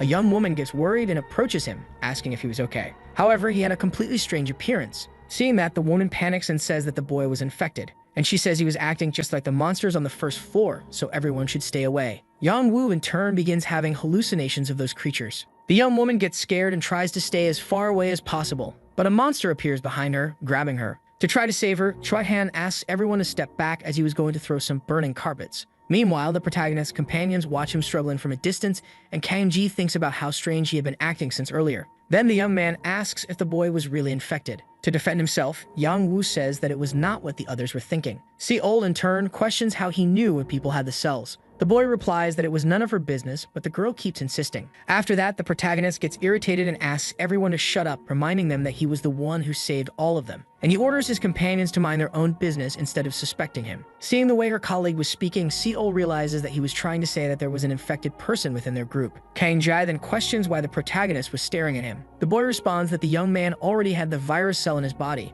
Upon hearing this, the young man gets angry and grabs his colleague, questioning what he was talking about. Yang-woo explains that he had already been infected with the virus and that the incubation period of the cells would activate soon. Desperate, Kang-ji says that the protagonist was only doing that because everyone was suspecting him. Baek-mi appears to separate the two and says that Yang-woo had no right to say who was infected with the virus. The boy, in turn, gets irritated and says that soon they would see what happens if they kept underestimating him. Right after, the soldiers invade the place to start burning the monsters. Then they move up to the second floor, where the survivors were trying to stay away from the infected. Upon seeing a woman being consumed by the cells, the soldiers decide to set her on fire. The woman's husband gets angry and asks why they were doing that. Then the soldiers announce that they had found people who were supposedly infected. Seeing the way the men were acting, Choi-han tells everyone to run away quickly. The teenagers start running as it was clear that the soldiers thought they were already infected with the virus. Upon reaching the other side of the hallway, the exterminators were already there and ended up capturing the homeless people. To defend himself, Min shines his phone's flashlight in the soldiers' faces. The soldiers get nervous because they can't see anything and start firing their flames aimlessly. Choi-han reaches the boys and says that they need to find a way to escape the shelter. Kang-jae tells his group that they would die if they left the safe place and says that he saw through the window a location where people were gathering. And he says that they would leave Baek-mi's group behind and go to the other safe place together.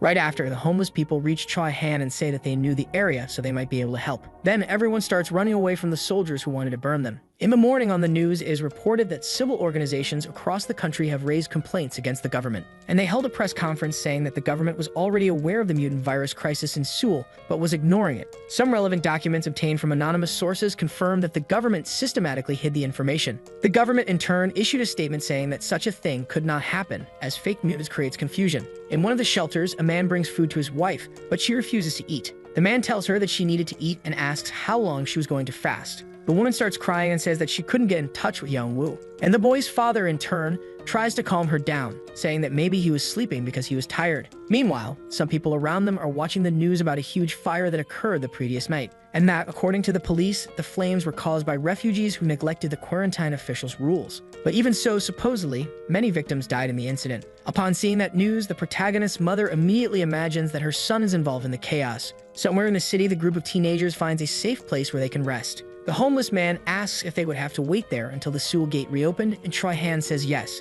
Then he comments that those kids had come to that city on a school trip, and that they had nowhere else to stay, so he asks if everything was okay. The homeless man helps them. The man in turn responds that there was no need to tell that whole story, as he was just returning a favor. Then he says that the group could stay there as long as they needed. A group from the army asks for people's cooperation and states that everything they were doing was for their safety. After that, they ask if anyone there had been infected or had any contact with the virus, and the civilians, in turn, remained silent. Then they ask if anyone had seen a person who appeared sick or unwell. Kang-ji steps out from behind everyone and comments that he saw someone with those characteristics, but that person had already flowed. And then he asks if, by reporting it, the soldiers would hunt down the infected person. Yang-woo looks outside the building while thinking about the situation from the previous night, and he starts wondering how he could be sure he wasn't infected. Meanwhile, Kang-jae tells the guard that he had suspected the protagonist since the moment he arrived at the shelter, and he makes up a story that there was a moment when Yang-woo admitted to being infected and then contaminated an innocent woman. Another man asks if the soldier had checked what the boy was saying, and he, in turn, says that Yang-woo's name was already on the list.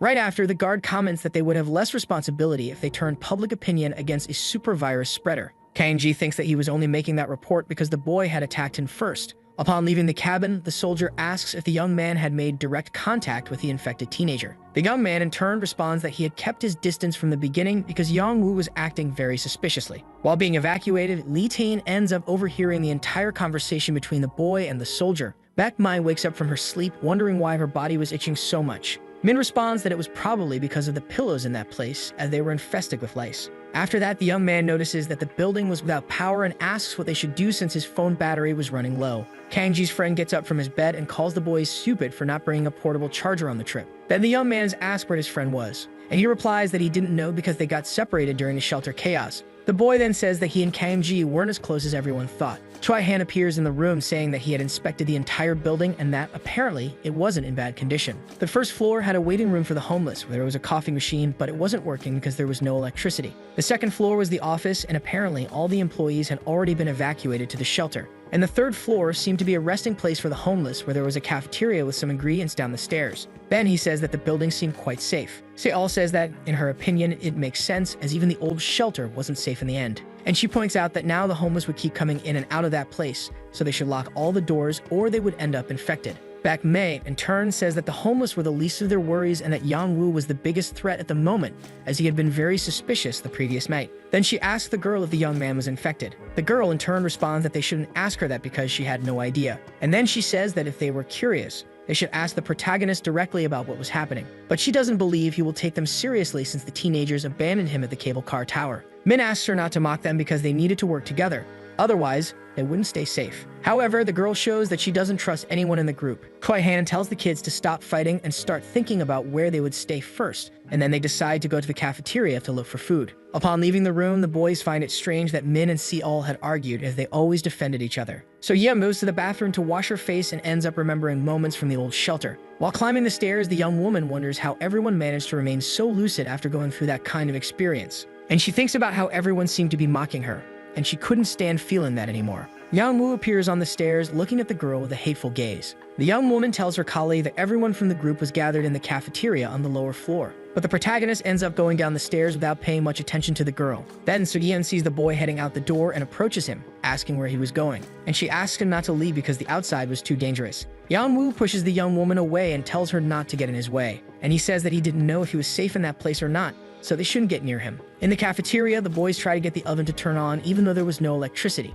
Min asks his colleague if he had a lighter, and he, in turn, responds that he did. Baek Mei looks at the stairs and wonders why the others hadn't come down yet. Right after, the boy receives a call from an unknown number, and when he answers, he finds out it was Hannah on the other end. So Yoon gets up from the floor and says she doesn't know what the protagonist was so worried about, but warns that it was dangerous to go outside, and that since he had never been infected by the virus, the best option was to stay there. Yang Woo, however, doesn't pay much attention to those words and decides to leave anyway. But as he opens the door, he finds some homeless people entering the building. Meanwhile, Baek Mei asks where Hannah and the others were. The girl says that they were hiding in a building and that they had tried to return to where their friend was. And she tells him that now they were in an alley with several travel agency signs. But the call is cut off because the young woman's phone battery dies. When he tries to call back, the number is unavailable at the moment. After that, Min says that the number the girl used to call wasn't from any of their known contacts and questions how they knew Baek Mei's number. And he, in turn, responds that Hong Mai was with them and that she knew his number. Yang Woo and So Yeon arrive at the cafeteria and the boys ask where they had been. The protagonist, in turn, says that they needed to leave the building immediately. Right after, some homeless people appear, saying there was no need to run. A huge van appears, questioning if the teenagers knew what kind of place that was. Some beggars come in right behind, forcibly bringing Seol with them. The leader asks the group if there were any more of them there. After that, the homeless man who helped the boys arrives, saying that those people were his guests. Then both groups sit down, and the man asks why the homeless man was there, as they thought he had already gone to the shelter. The leader says that he had almost died at the station and wonders what kind of bad luck would happen next. Wong listens to the whole story with a thoughtful look. Meanwhile, the group waits in another room for the men's conversation to end. Min comments that those beggars were very grumpy and questions if they were some kind of gangsters. Choi-han says that the homeless man who helped them would be fine because he was well armed in that area. The leader tells Hwang to leave the place and asks if they were going to resolve things peacefully. Some guys in the meeting say that if the man had some new girls they could share, and the homeless man in turn glares at them in an intimidating way. Choi-han tells the teenagers that Hwang was a former boxer who had even won an Asian championship. The beggar gets up from the table and says that he had a debt with the teenagers, so it was impossible to resolve that issue peacefully. Baek Mei tells Choi-han that one of his missing friends had called him, and that despite being a short call, he was sure that they were okay. Then he says that the driver had told them where he dropped them off, so they just needed to search that area. While they discuss a rescue plan, Seol starts getting worried because they were in danger in that place. The boys ask why she was so scared. The girl says that she was worried about that group of homeless people because they seemed dangerous. Baek Mei says that they could talk to the beggars to arrange to share the rooms. Seol smiles ironically and says that the problem was solved. Then she tells them that the old shelter was completely overrun by the virus and says that there was a chance of the same thing happening again if they didn't get rid of the beggars. So Yin sits in a corner of the room wondering if the protagonist was really infected with the virus. Co leaves the room angrily, saying that the group wanted everyone to get contaminated. The boys ask where the young woman was going, but she replies that it was none of their business. As she walks through the hallways, the girl wonders if she should leave and go to another shelter. While going down the stairs, Seol comes across Yangwoo spying on the homeless people's conversation, because when he met that group earlier, he felt that someone was infected. Seol approaches the boy from behind, asking what he was doing there, and he, in turn, gets startled. Then the young woman says that she had been very curious about his hand and that she finally understood after seeing how the virus died because of fire, because the young man's hand throbs whenever an infected person gets close to him. Hearing those words, Yangwoo does not deny his friend's suspicions. The protagonist says that he was just checking some things before leaving the place and mentions that it was actually better for her since she never trusted him. Seol in turn says that she never said she didn't trust him. Right after, she says that she wants to leave that place together with him. Yangwoo then says that they would escape together, but first they needed to observe the situation, because something was bothering him since he could sense the presence of the infected, and that could end up being dangerous for her. After that, the young woman grabs him by the shirt and tells him to stop acting like an idiot and follow her. She says that, among everyone there, only he was suspected of being infected, and she asks if he was now feeling special because he could distinguish the infected. The protagonist comments on the fact that the girl saved him at a shelter. Seol in turn says that she only did it because she knew where the emergency exit was, and she explains that she never took action unless she was sure of what she was doing. Yangwoo responds that if that's how things were, he could leave her behind if he wasn't sure of what he was doing. Then he asks if she now understood what it felt like to be left behind in a dangerous situation, and says that he didn't want to cause something like that. After that, the boy walks down the stairs wondering if he had crossed the line, because even earlier he had simply grabbed So Yeon's hand and dragged her to run. And he stops to think that maybe he still wants to get closer to her. Right after, some homeless people encounter the young man and say they were offended because he had run away from them before, and they threaten the protagonist, saying that they were going to have a little talk. Seol appears, telling the beggars to stop acting that way because even the teenagers were avoiding the boy out of suspicion that he had the virus. The homeless people then go up the stairs, afraid of getting infected. Then the girl says that staying in that building wasn't a bad choice as long as they expelled the infected people. But even so, the boy needed to take her away from there. Hwang arrives at the group and asks if Choi Han wants to take a walk with him, and the man, in turn, accepts. The homeless man asks if he was sure, as the outside was very dangerous, and he says that most of the virus was gone due to the fire at Seoul Station. However, if they encountered the sterilization army, there would be no chance of survival. Apparently, the soldiers exterminated all the beggars in that area, using the excuse of preventing new infections. After that, the young man asks why Choi Han was going so far for those teenagers. The man in turn says that there was a woman who wanted to be a teacher, and that even though she never passed any exams, she never forgot her dream. Choi Han then reveals that this woman was his fiancée. She always helped the children, giving them snacks to make them happy. And when he asked why she did that kind of thing, the woman responded that she liked doing good deeds. The man then says that he believed that if he helped those kids, maybe his fiancée could forgive him. Right after, the young man tells the teenagers that Hwang said where the street with travel agency signs was, and he explains that they would separate the bottles so that all the bombs wouldn't explode at once. After that, he says that he would rescue the girls only with Bak Mai. The boy, in turn, tells his colleagues not to worry because they would be back in less than an hour. As they head out for the rescue, they encounter Yangwoo in the hallway, and Bak Mai takes the opportunity to apologize for abandoning him that day. And he says that he did not expect to be forgiven by the protagonist. But he mentions that he owed the young man a huge debt for saving Hong Mei at the cable car tower. When she sees the boys leaving, So Yeon says that she also wants to go rescue the girls, because she couldn't just sit still while her friends were in danger outside. Seol questions how the young woman was planning to help them, as they would all die if the monsters found them. Then she says that she had already mentioned that the building was dangerous, and she asks if everyone would really be able to survive 10 days until the Seoul gate was opened. Choi Han says that the girl was right and that all the boys should stay and keep an eye on the building, because they wouldn't be able to do anything if that place got infected. Before leaving, the man asks Hwang to take care of the children for him. Yangwoo thinks about what So Yeon said about not being able to stay still while a friend was in danger, and he wonders what he and Kim Joo were to her when she abandoned them to die at the cable car tower. Seol grabs everyone's attention, saying that there was something they needed to do immediately. After that, a homeless man appears calling for Hwang because a fight was breaking out on the lower floor. The girl says that based on her experience, her plan would only drive the virus away but wouldn't kill it completely. While trying to break up the fight, Hwang ends up being stabbed. The leader of the homeless people appears, saying that the young man should have resolved the problem through peaceful conversation. Right after, the beggars begin attacking Hwang. Seol says that in the end, it was always humans who ruined the plan. So Yeon says that from the way her colleague was talking, it sounded like something was about to happen. The girl in turn says that more people infected with the virus had arrived at the location, and she tells her friends not to ask how she knew that, but she was absolutely certain about it. Right after, the group of homeless people arrives, calling out to the teenagers. On the news, it is reported that the Citizens Alliance held a press conference where they discovered that the government was hiding information about the virus incident in Seoul. The leaked documents contained details about the army's training for virus prevention. The military adopted a measure to contain the virus spread by categorizing people as infected or not infected. Meanwhile, the government has not yet officially commented on the matter. Baek Mi and Choi Han move through the streets and come across some soldiers burning something. Upon seeing that situation, the two decide to return to the alley. The man tells the boy that they needed to be careful because the infected could appear out of nowhere. As he follows the man, the young man begins to recall how he agreed to help search for Hong Mei. After that, Baek Mi calls out to the man, and Choi Han questions how long he was going to keep addressing him that way since their age difference wasn't that big. Then the boy comments that he didn't expect the man to actually help find his friend. Choi Han says that he was the one who was surprised that the teenager decided to go out and save the girl. And he mentions that kids his age don't usually do things like that. Then he asks what the young man felt for Hong Mei. Baek Mi, in turn, replies that the question was totally irrelevant to the situation.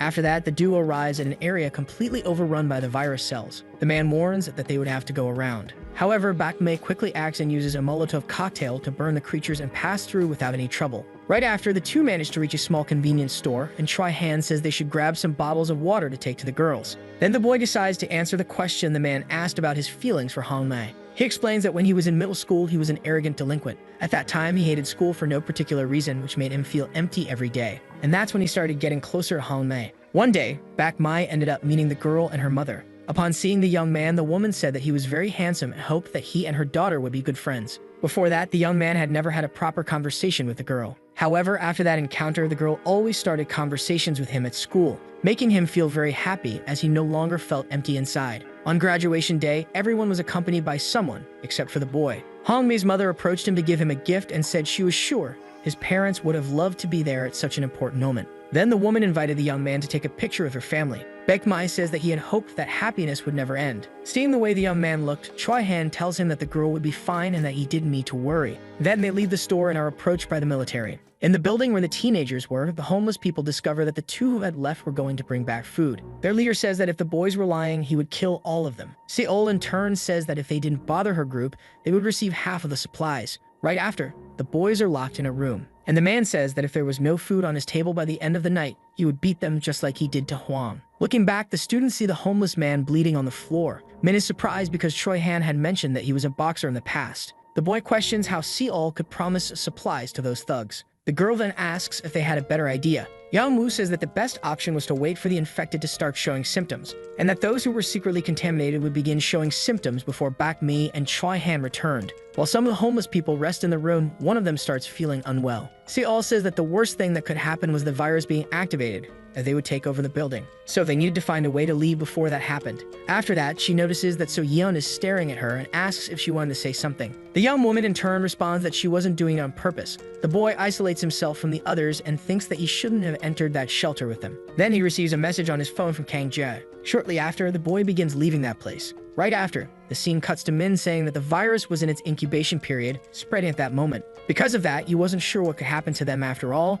They were in the basement cafeteria at that moment. There was a possibility of getting trapped in that place, but they could still use fire. There was a gas oven in the back, and luckily, a lighter still had gas. If that virus really started spreading, they needed to think of a plan to make fire. Then the scene cuts to another boy in silence, stating that there was no problem in making fire. However, they had to be careful because that virus burned easily. If they set fire to it, it would create a sea of flames extremely fast. Moreover, they should remember that they were inside a basement. Baek Mi, amid that situation, asks what the boy was doing. She also wanted to know why he was still there, because besides those beggars, it was an infected person. Min tells the boy not to be ridiculous, as they shouldn't suspect each other. The young man asks why not, stating that he was just saying what he thought. Unlike him, he owed nothing. The other boy then says that he was going to leave that place. He states that he wouldn't even see him leaving. He asks if the other girl was going with him too, saying that she should have left that place when she had warned them. He says that he was foolish for trying to save all of them after they had been left behind, so they should all just shut up once and for all. The young man then gets very irritated and asks if he thought they were friends just because they had talked a few times.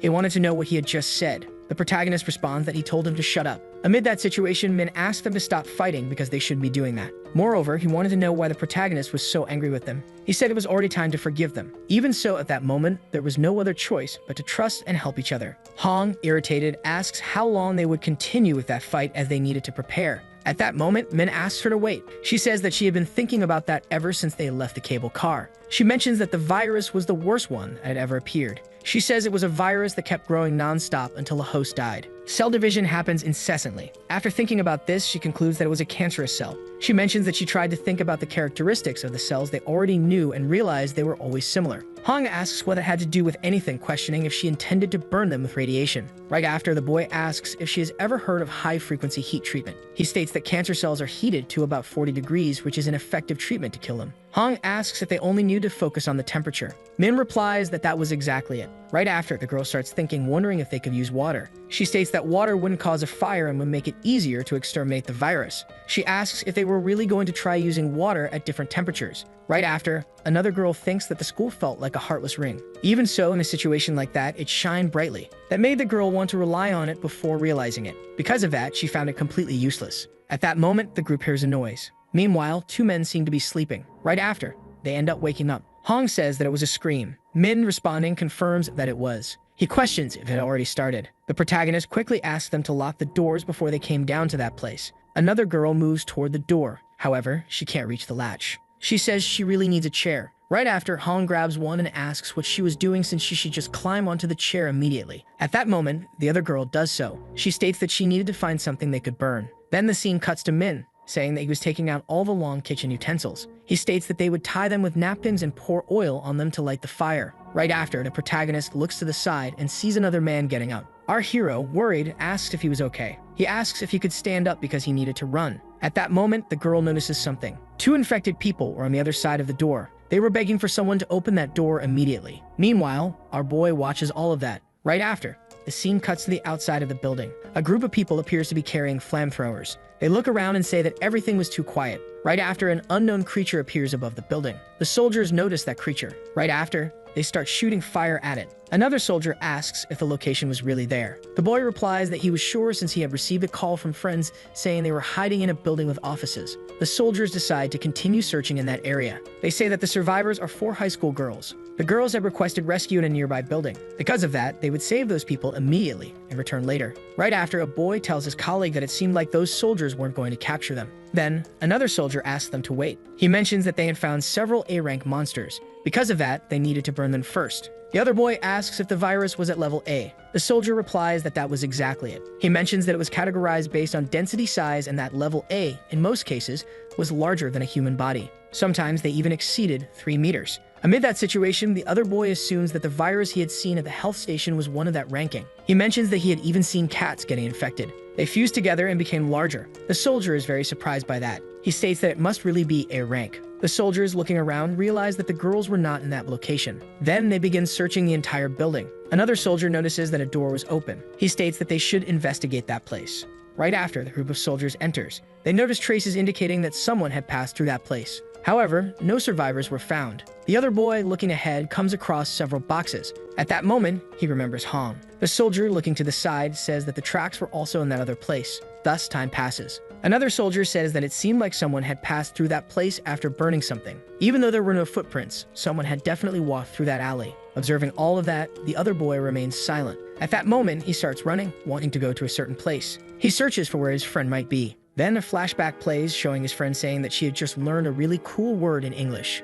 She asks if he knew the word called destiny, which meant fate, and that's why she liked that kind of thing. Irritated, the boy says that he wasn't interested in that, so she shouldn't bother him. Hearing that, Hong feels very disappointed. Sometime later, the other boy ends up waking up. Right after, he starts looking at his hand. Then the scene cuts to the present. The boy still seems to be searching for his companion. Right after, he looks to the side. He comes across an unfamiliar bag and, in front of it, an open door. Once again, the boy's flashback appears. He thinks that he doesn't know since when, but he always hated the moment he opened the door to his house and walked in. The silent environment of that house made him feel empty. Then the boy ends up entering his room. A sum of money, along with a letter, was there. Apparently, his mother had left it. Sometime later, the boy is seemingly playing on a computer. He becomes very frustrated as he is about to lose the match. Then he ends up getting up. The scene then cuts to him at a small store buying something. He starts eating that instant ramen while scrolling on his phone. He seems very frustrated. He thinks that his purposeless days in 9th grade seem to last forever. At that time, at the end of one of those meaningless days, he ended up encountering Hong. For that reason, from that moment on, she greatly improved his life. Then the scene cuts to another place with the boy saying that they had run into each other quite a lot in those last days.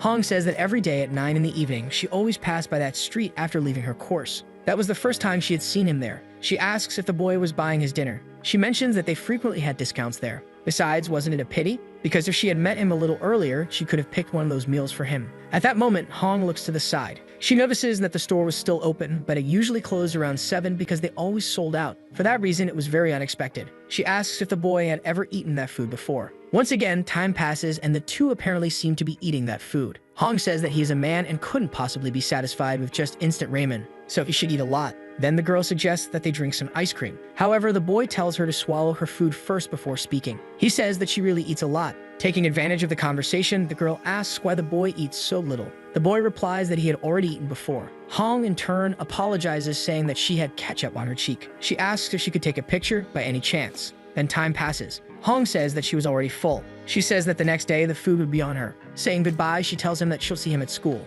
He then becomes very surprised, wondering if Hong really intended to pay for him the next day. The scene then cuts to the school. The boy, meanwhile, seems to be deep in thought. He wonders what the girl could have been looking at to have that expression. Then time passes again, and class finally ends. Everyone quickly starts leaving that place to go eat something. The other boy, meanwhile, is observing everything, thinking that ever since then at school he started paying attention to Hong and Mei. The scene then shifts to another location, the man asking if he had really paid $1,000,000 for that. Then he starts looking at the motorcycle. The motorcycle guy says that his most trusted store gave him a special price, and that's why he simply didn't understand what it meant to invest. Another man says that it was nonsense, calling the motorcycle guy crazy. He asks if he hadn't forgotten about today's thing, since he had already seen several pictures of her, and she was very beautiful. Another boy says that he didn't know about that since he didn't like crowds. Then the scene cuts to another location again, and the boy seems to be with his group. However, he still looks very thoughtful. He says that he would head home first, so they should go without him. While walking down the street, the boy wonders if his friend would really be at that place or if he was just overthinking things. Looking at his phone, he realizes that it was almost 9 p.m. Right after, a boy ends up entering a store. Then he comes across Hong, who greets him. She asks if he was looking for a special offer. Besides that, she wants to know what happened to him, mentioning that he had run all over the place since he was already sweating.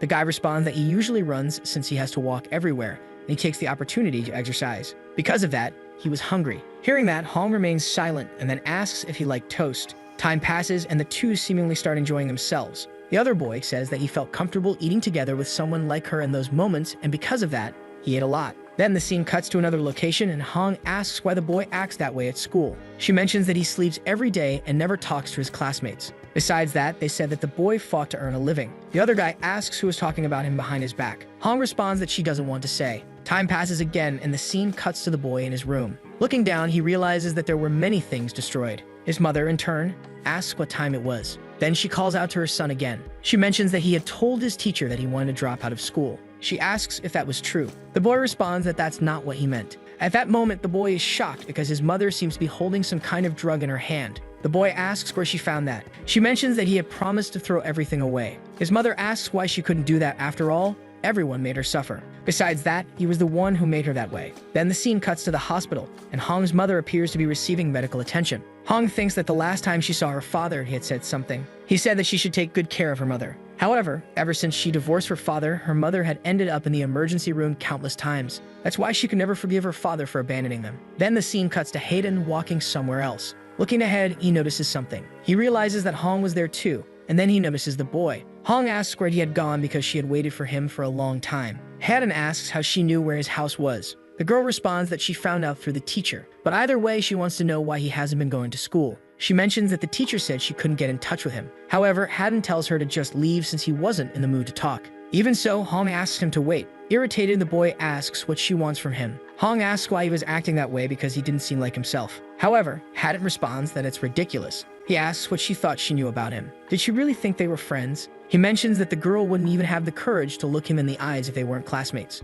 Because of that, she should disappear and never come near him again. Right after, Hong says that he was being very cruel. She says that she went there because she was genuinely worried about him. Without any regret, Haddon responds that he doesn't care about that, and for that reason, she should disappear. As the girl walks away, the guy thinks that he was happy when he was with Hong, but he was afraid of opening up to her. At that time, he had no choice but to run away. Then the scene cuts back to the present. Hayden still seems to be in that place. The other soldier starts using his flamethrower, telling the boy to step back. Right after, the soldier notices an exoskeleton, saying that there was one of them there. Then that soldier starts screaming, and the group, desperate, watches what's happening. From the other side of the place, an unknown creature begins to emerge. Apparently, there was another virus. The other soldier, looking at his companion, realizes that he was unconscious on the ground. Quickly, he draws his weapon. He starts firing multiple shots at the monster. Right after, a creature charges toward the soldiers, who meanwhile seemed desperate because their weapons weren't working. The other guy says that they should get out of that place immediately, and for that, they needed to call for reinforcements first. At that moment, everyone starts running out of that place. However, it was obvious that the creature wouldn't let them escape so easily. It starts chasing them. The other soldier then uses his flamethrower to try to contain the monster. However, he is shocked as the fuel quickly runs out. Upon seeing the creature descending the stairs, the man says he will lure it as bait and then catch up with them. The group then reaches an open space and a soldier tries to contact the base. Choi-han questions how the squad knew about that infected. The man in turn says he does not understand why the young man is asking about the monster. Then the elder comments that he had seen many creatures before but never like those, and that since they were soldiers, they must know something. After that, Choi-han asks the man to tell the rest of the group everything they know. The soldier removes his helmet and does not answer the young man's question, and he starts communicating with the third squad, saying they needed immediate help. Then the man explains that they did not know what those creatures were or where they came from, and that the soldiers had accidentally gained access to the information faster than regular citizens. After that, he explains that those cells spread more than expected and that, when they were being researched, there was a chance they could be biochemical weapons. And that monster was a variant of the mutations possessing different characteristics from the other monster fusions. While normal infected tend to become softer during the mutation process, these form exoskeletons along with an increase in bones. Dealing with this type of creature is quite difficult because the virus cell has already entered the pile of bones created during the mutation, and they cannot be fought using a flamethrower. The man comments that the group's fuel had also run out. Choi-han then understands that there must be more mutations beyond that exoskeleton. Right after, the soldier says that some were found in combined bodies. Baek-mei questions why they had not told them that information from the beginning, and says that if it had been revealed earlier, he would not have gone to that place and his friends would not be in that situation. After that, a man calls the soldier, informing him that headquarters had said they were coming to help them, and that they should remain where they were. Baek-mei, in turn, asks what they were going to do about searching for his friends. The soldier replies that he should simply give up as it was difficult to conduct searches at that moment, and that his friends were unlikely to be alive in that kind of situation. The boy then gets angry and tells the man to stop talking nonsense. Choi-han steps in, asking if they could not continue the search if they rearm themselves. Then the young man says that if he did not receive help, he would go out to search alone. The soldier in turn comments that they needed to wait for reinforcements to arrive, and asks if the boy has any idea how many members of his squad had died because of him. After that, a phone rings and the group finds it strange. Choi-han answers the call from a person who is in the next room, and asks if the men were looking for some girls. Meanwhile, the teenagers use gasoline to set the infected on fire. Se-al orders the others to put out the fire before it spreads through the building. Yang-woo feels something and starts running, saying that there were more monsters on the upper floor. Min questions if his friend is sure, and he in turn replies that he is. Seeing the way the boy is acting, Se-al thinks that he really might serve as a navigator. Then the teenagers reach the upper floor. The protagonist hesitates to open the door because the pain he is feeling is different from before. And then the boys enter the room and come across an infected person who is begging to be killed. One of the youths tries to throw one of the torches at the infected, but Yang-woo tells him to wait. The protagonist wonders how that person was infected by the virus without cells but was still able to talk normally. After that, the boy begins to approach and finds it strange that the pain in his hand is the same as when he encountered a fused monster. As he gets closer to the person, Yang-woo asks if they can hear what he is saying, and warns that he had fire, so the creature should not try anything funny. The infected person, in turn, asks if the young man was the first to arrive there. After seeing that situation, one of the boys leaves the room vomiting, questioning why his friend was talking to that thing. Right after, the creature begs the young man to burn it with that fire. The protagonist says he will help him, but in return, he needs him to answer how he manages to stay conscious despite being infected. The creature starts crawling toward Yang-woo, saying that he will not be able to avoid the fusion, and that in the end, he will devour all of his friends and then everyone around him. The protagonist gets angry and throws the torch, telling him to stop spouting that nonsense. Outside, the boy comments that he is now sure that Yang-woo is infected, and that from now on, if anyone is willing to get close to him, they will get punched in the face. Se-al asks Min what he thinks about the whole situation. The young man, in turn, says that it is unusual for the girl to ask for his opinion. Then he says that he does not believe a cancer like that can be completely cured. The boys decide to run away because the army is coming after them. Kang-ji talks to his friend on the phone and thinks about how his colleagues believe he is being protected, but in reality, he is being watched. The young man questions whether the soldiers are suspecting him. After that, Kang-ji starts feeling very sick. Seeing that, the soldiers decide to report the situation to their superiors.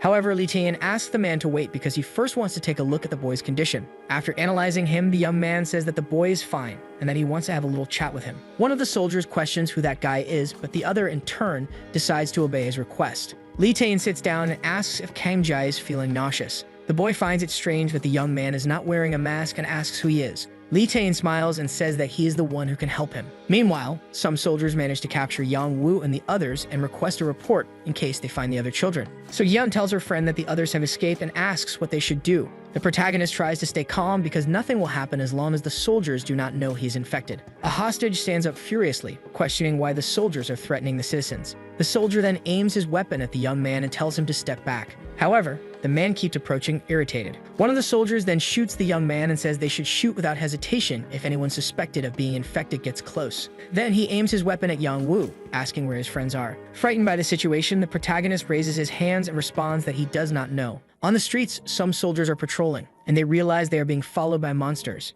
At the shelter, Kangji asks how Li Tain can help him. The young man in turn asks if the boy does not trust him, and explains that he is trying to help people who are infected with the virus. Kangji gets angry and starts thinking that the man is working with the soldiers and intends to deceive him. Then he asks if he has any proof that he is infected with the virus, and begins to say that he is the nephew of a council member, where everyone knows his name. Li Tain starts laughing and says that the young man is very funny. After that, he gets up and touches the boy's arm. Kangji then starts feeling sick again. The young man in turn is surprised by the immediate reaction, even though he had only touched him once, and says that he enjoys the situation of seeing someone on his side die like a dog. Then he explains that it feels as if he is healing himself. Li Tain says that the young man will not be able to escape from Seoul, and then wonders what he should do with the young man. On the streets, the army tries to fight the creatures with their flamethrowers, and they find it strange because all the surrounding areas had already been sterilized. Seeing that situation, Wong tells the teenagers to get up so they can get out of there. One of the men's weapons runs out of fuel, and a monster takes the opportunity to attack him. A soldier is deeply saddened to see his colleague being infected. The men understand that if they continue at that pace, they will die, so they need to retreat.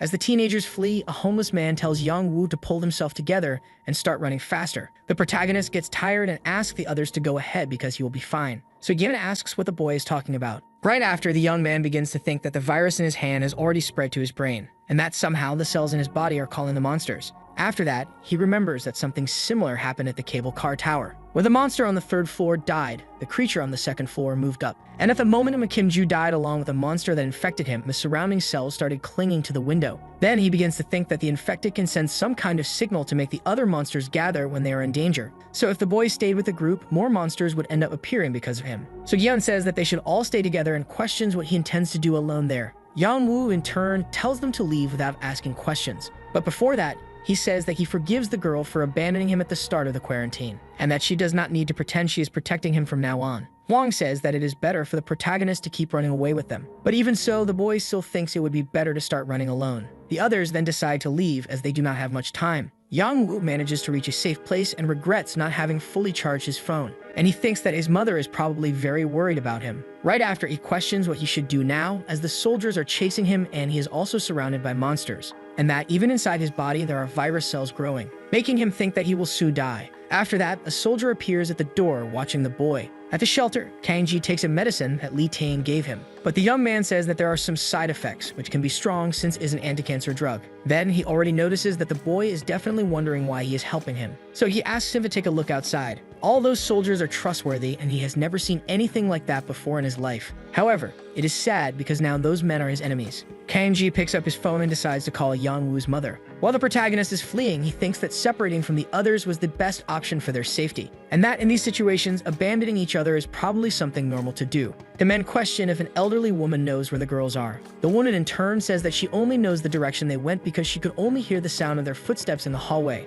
The soldier then asks which direction they went. The woman says that about 2 or 3 hours ago, everyone in the building had already evacuated and she was left behind, when she started hearing someone's footsteps running down the hallway. The girls were talking while running, saying that Minju was chasing them. The soldier thanks the lady for the information and says they will escort her to a safe place. Upon hearing the woman's story, Bak Mei becomes worried about Hong Mai. Choi Han approaches the boy and tells him not to worry because things will get better once reinforcements arrive. A soldier tries to communicate, asking for help as he is in an emergency situation. The virus has managed to penetrate the defenses and spread. However, right after, the young man's call for help is interrupted because an infected person manages to enter his cabin. Somewhere in the city, a group of soldiers is searching for the teenagers who have not yet been found. Min questions what they should do since So Yan and Yang Wu have been captured. Seon Yu says that they need to find a way out of that place because those two are not their problem. Se-ul comments that if they had the protagonist, they would have an advantage. The young man questions how long the girl is going to keep talking such nonsense. The girl gets irritated and says that she does not even want the boy to be with them,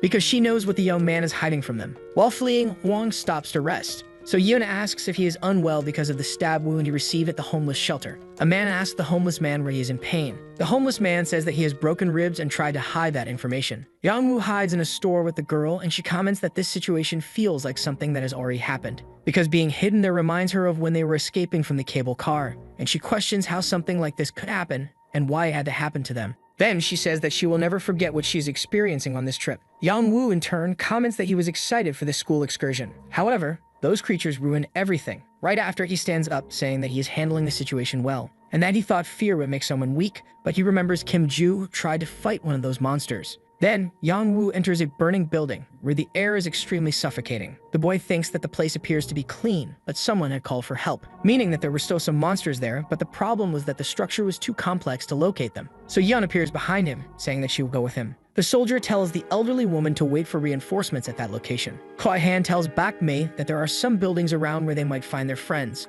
and the boy, in turn, says that he is sure they will find them. Inside the burning building, the protagonist encounters a monster crawling on the ground and decides to burn it. Some creatures are still moving, but apparently most of them have already been burned. Yang Woo comments that the place does not seem to be dangerous anymore, so Yeon shows fear at seeing those burned infected. The young man then tells her that if she feels uncomfortable, she can leave whenever she wants, and that he will let her know if he finds their friends. But the girl responds that she is fine staying there. After that, she wonders if Bak Mai is hiding in an empty room. Yang Woo says that he believes they will find him if they follow that trail of fire. Then the girl asks if his friend and Choi Han are okay. The protagonist says he hopes so because if they are in trouble, they might have to burn them too. As he walks, the young man thinks about how he does not want to have to do the same thing he did with Kim Joo. Right after, the teenagers come across a soldier lying on the ground. The boy comments that this might be the soldier who called for help. As they approach the man, he tells the young people to run away, because it was a trap to lure people from his base. After that, a creature appears in the hallway. Yang Woo quickly turns to defend himself but ends up being attacked by the monster. A soldier stands in front of a building and wonders what kind of structure it has. Then he removes his mask because he is feeling suffocated. The man stops in front of the door and questions whether he will have to enter the building, and he starts feeling uneasy about it. After that, the protagonist ends up paralyzed in front of the monster, and he realizes that the creature is reacting to the virus in his body. So he decides to take advantage of the situation and burn the monster with his flamethrower. So Yoon asks if the young man is okay. The soldier lying on the ground tells the teenagers to run away because that alone will not be enough to take down the creature, and he tells them to go to the lower floor because the rest of the soldiers from the base are there. The girl then helps the protagonist walk so they can get out of that place. The infected tries to attack them, but the man uses his flamethrower to slow it down. As they go down the stairs, So Yeon asks again if her friend is okay. Yang Woo replies that they need to focus on getting out of the building first. When they reach the lower floor, the two come across a person kneeling on the ground. It is Min Joo, and So Yeon approaches her, asking where the other girls are. The protagonist sees the situation from afar and tells his friend to come back because something seems off. Min Joo then stands up, revealing that she is now one of the infected. Seeing her friend's state, So Yeon begins to remember moments with her. The infected then lunges at the girl to attack her. However, Yang Woo reacts quickly and burns the creature. The girl starts crying at the sight of the situation. The protagonist in turn tells his friend not to look at it. So Yeon turns away and starts wiping her tears. The boy begins to feel pity because the two friends used to go out together. Even so, the girl cannot hold back her tears and starts crying again. Right after, that monster appears again in the hallway. Yang Woo wonders if the creature is tracking them because of his blood. The young people realize that they are surrounded. After that, the boy tells So Yeon to stay behind him. The girl asks what he is going to do, and he, in turn, replies that he will try to use the flamethrower on the monster. When pointing the weapon at the creature, the protagonist realizes that it appears to be afraid, and he wonders if the monster knows that the flamethrower he is holding could hurt it. Right after, he senses that inside the infected's mouth, there is a virus. However, Bak Mei's group appears to save them, shooting and throwing Molotov cocktails. Choi Han orders the teenagers to get out of there immediately. However, Yang Woo decides to use his flamethrower on the monster, because burning other parts of the monster's body was useless, and they needed to hit the virus directly. And to do that, you would need to get close to the creature's face, just like before. The infected starts to flee, and the protagonist tries to follow it. But a soldier grabs the young man by the arm, questioning where he got that flamethrower. He in turn responds that he found it in a place with dead men. After that, the boy says that he almost killed that creature earlier, and that if they did not act at that moment, it would become harder to kill it. Choi Han asks Yang Woo to hand over the flamethrower at him, and he asks the soldier how many bullets he can fire in a single shot. The man replies that a cartridge holds 6 bullets, and that he has already fired 4. The young man then understands that he will have to resolve the situation with only 2 shots. Then the group starts climbing the stairs looking for the monster. Choi Han tells the soldier that if they let this infected live any longer, the elderly woman on the upper floor could end up in danger too, and the reinforcements had not yet arrived to rescue her. The man says that the young man is right, but he needs to be careful. Bak Mai runs past the group and Choi Han asks where he is going. The boy says that he will set a trap for that thing because it might escape again upon seeing the flamethrower. Right after, Yang Wu says that he thinks he knows where the monster is. Baek Mai runs up to the infected and throws a Molotov cocktail at it. The creature tries to attack him, but Choi Han quickly appears, using the flamethrower.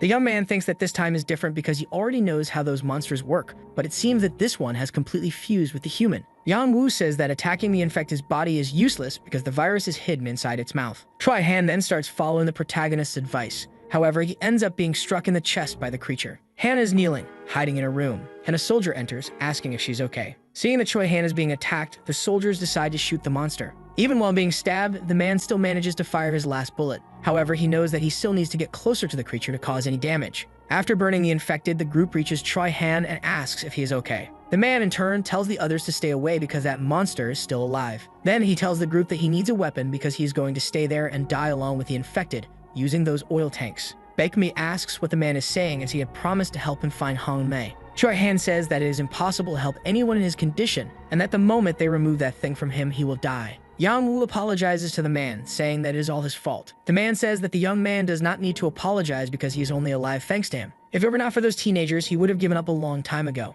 After that, the monster starts moving again. Then the soldier hands his weapon to Choi Han, saying that he is happy to have met him. Right after, a group begins to flee in the direction where the girls had run. Seeing that Choi Han is sacrificing himself, Baek Mai starts crying. Since the creature is still not dead, the man reloads his weapon for the final shot. Before firing, he remembers the day he was separated from his fiancée. The man ends up crying, knowing that soon he will meet her again. While escaping, the group encounters Hannah and the soldier. Baek Mai quickly asks where the others are. The girl starts running desperately, but her friend continues following her. After the girl falls to the ground, the boy asks where the rest of her friends are. Hannah starts crying, saying that it was not her fault. Baek Meng, in turn, questions what she is talking about. The soldier who found the girl comments that, apparently, she was the only one who survived, because he had checked the area and did not find anyone else. The girl explains that from the beginning, she did not agree to leave the bus because it was too dangerous. However, they all decided to leave because of the boy, and she says that everything that happened was Baek Mei's fault. Right after, the boy goes to the room where Hannah was and finds a girl collapsed on the floor. So Gyeon tells her friend that the young man tried too hard to find the girls. The boy asks what happened to Hong Mei, and she in turn reveals that their friend had been attacked by a monster. Upon finding Hong Mei's body, the teenager begins to cry while apologizing. Yang Wu returns to where Huang is and tells him about how he found his friends and about Choi Han's sacrifice. The homeless man in turn comments that those who are left behind must survive with all their strength. After that, the protagonist asks Hannah why she ran away earlier. The girl remembers when she and her friends got off the bus, and the driver told them they would regret it. Right after, she says that after everything she went through, she could no longer trust anyone. After the girls got off the bus, they ended up being chased by a monster. However, they managed to reach a safe place and close the door. Minju asks the others if they are okay. After a while, the girls decide to go out to find something to set on fire, but they end up being attacked by another creature. However, it was eliminated before it could touch Minju. Hong Mei asks if her friend had been infected. However, the girl assures them that she had not been touched by the monster. Hannah tells her friends that at that moment, they truly believed she had not been infected, but they were completely wrong, because Minju lied to them pretending to be normal. Yang Wu starts to think that this was actually the incubation period since no immediate changes happen if someone touches the infected, and that in a situation like that, anyone would definitely deny being contaminated by the virus. Right after, the protagonist explains to Hannah that it was the incubation period, and he comments that in the place where they were, many people were in that condition, feeling as if they were not infected. After that, he tells her that if she survived the attack from those creatures, then she should thank Baek Mei, because if he had not brought the soldiers to that building, those monsters would never have let the girl escape alive. Hannah, in turn, begins to remember how Hong Mei cried, saying that the boy would come to save them. Meanwhile, Yang Wu begins to wonder if there are more infected like the one in the building, and he finds it curious that it fled when it was sure the protagonist would be able to kill it. Then he questions whether he can face other creatures in that manner. After that, Hannah comments that they had promised to meet there again. The boy, in turn, wonders what she is talking about. The girl then says that ever since the signal returned, the girls have been sharing information, and apparently, the best place to be was Namsan Tower. In front of it, there were several restaurants, so there was enough food, and most importantly, it was isolated from everything. And she says that if she had not been found, she would have gone there. So Yeon, in turn, tells her that there was nothing in the group chat.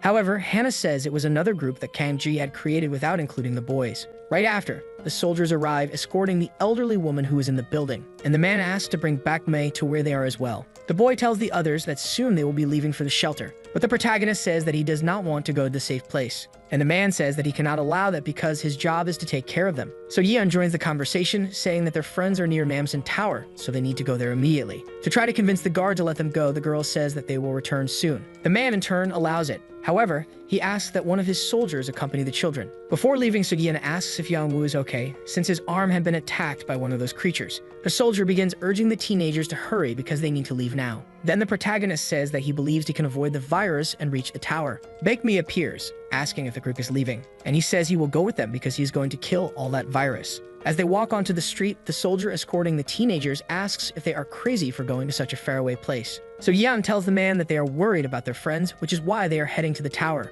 The young man in turn comments that they are lucky to have an escort because without it, they wouldn't get very far. Yang Wu looks at his arm and notices that his wound is healed, making him wonder what else the virus is doing to his body. Then the group sees smoke coming from the parking lot. When they go up to the area, they discover that all the cars there are on fire. However, the protagonist realizes that he can now clearly sense the presence of the monsters and that the parking lot is filled with them. The boy then warns the others that they need to leave immediately. An infected appears before the group, but Bakemi quickly hits it with a Molotov cocktail. The man gets irritated and asks if the young man is crazy. However, the boy keeps trying to burn as many infected as possible. After eliminating all the creatures, Bakemi continues walking toward the tower. He tells the teenagers that every squad has someone like him and then asks them to keep following him, because he won't do anything if one of them dies acting like their friend. Hannah takes advantage of the stop to inform the group that they are getting close to the tower. While walking, Bakemi starts to remember when he found Hongmi's body. Yang Wu approaches the boy, saying that he knows how he feels and asks if it wouldn't be better to avoid danger. But the young man replies that he can't keep avoiding those monsters,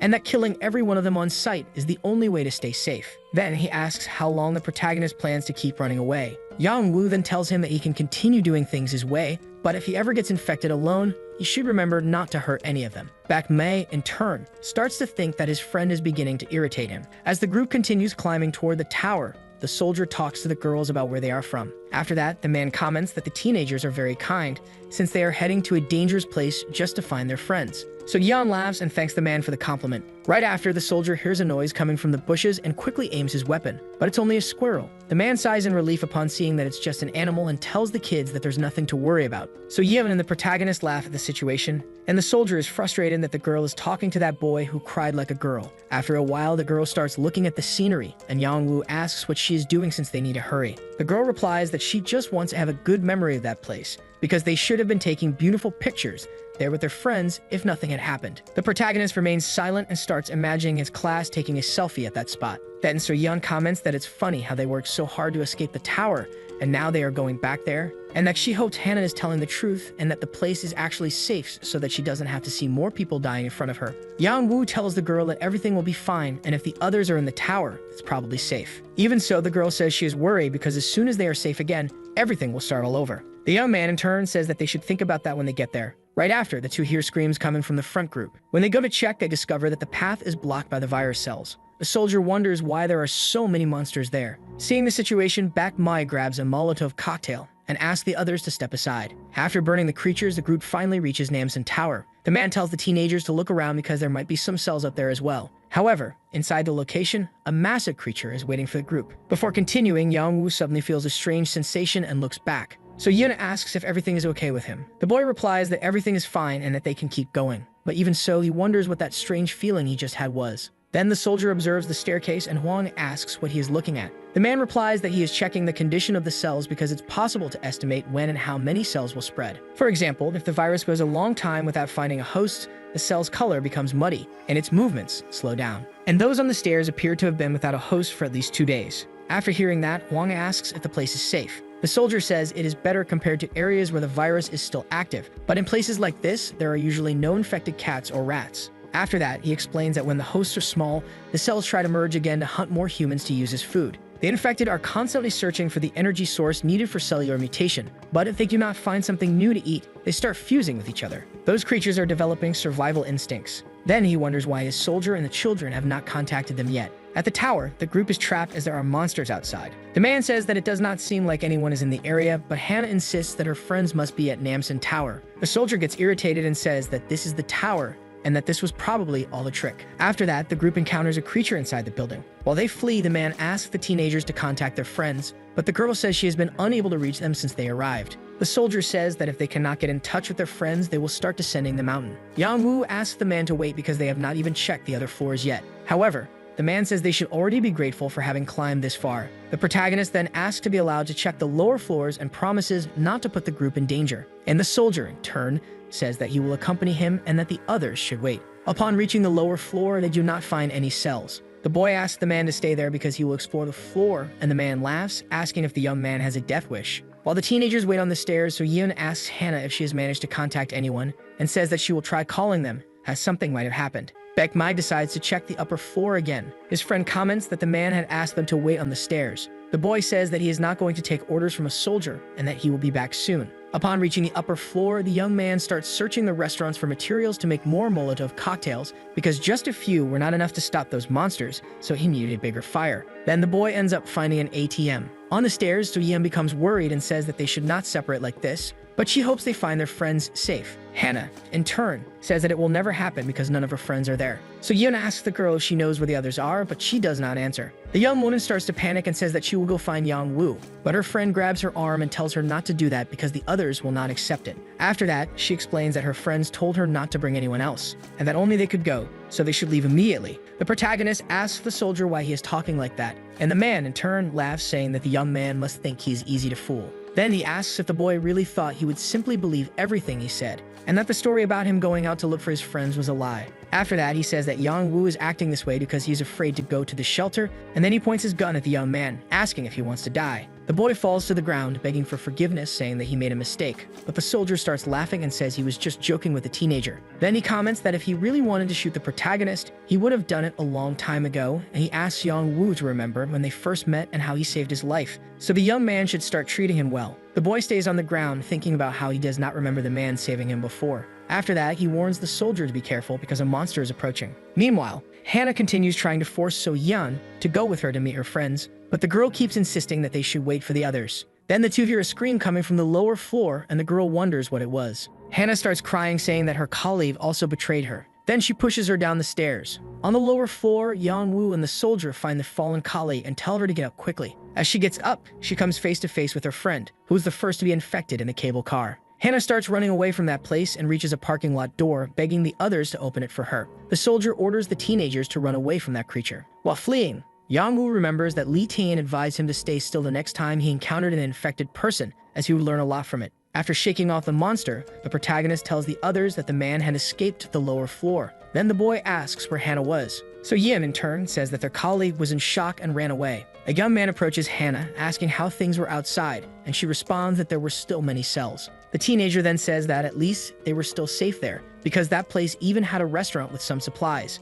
After that, the boy leaves and tells his colleague to call if she needs help. Hannah, on the other hand, starts questioning why the young man was being so friendly with her. Soon after, a girl approaches her, asking if her cell phone still had battery. The girl questions what she wants with her phone, and the colleague asks if she could borrow it, as her battery had run out. However, Hannah replies that she would not lend it because her battery was also running low. Even so, the girl insists that they should check her phone, otherwise, they couldn't trust her. The young woman, in turn, questions why she should let them look at her phone, and the teenager says that if she didn't lend it, they would throw her out. Upon checking Hannah's phone, the girl discovers photos of Hong Mei dead, and then she gets scared and asks what happened to their colleague. Hannah tries to justify herself, saying that it was not what they were thinking. A boy appears in the middle of the confusion, asking what they should do with the food because if they left, it would be considered theft. The young woman starts hitting him because that didn't matter at that moment. The soldier, accompanied by the teenagers, appears saying that a notice had just arrived, and that if they went back with him, they would be able to reach the station. Due to complaints from an NGO, the government would temporarily remove the blockades, and people were gathering at the bus station at that moment.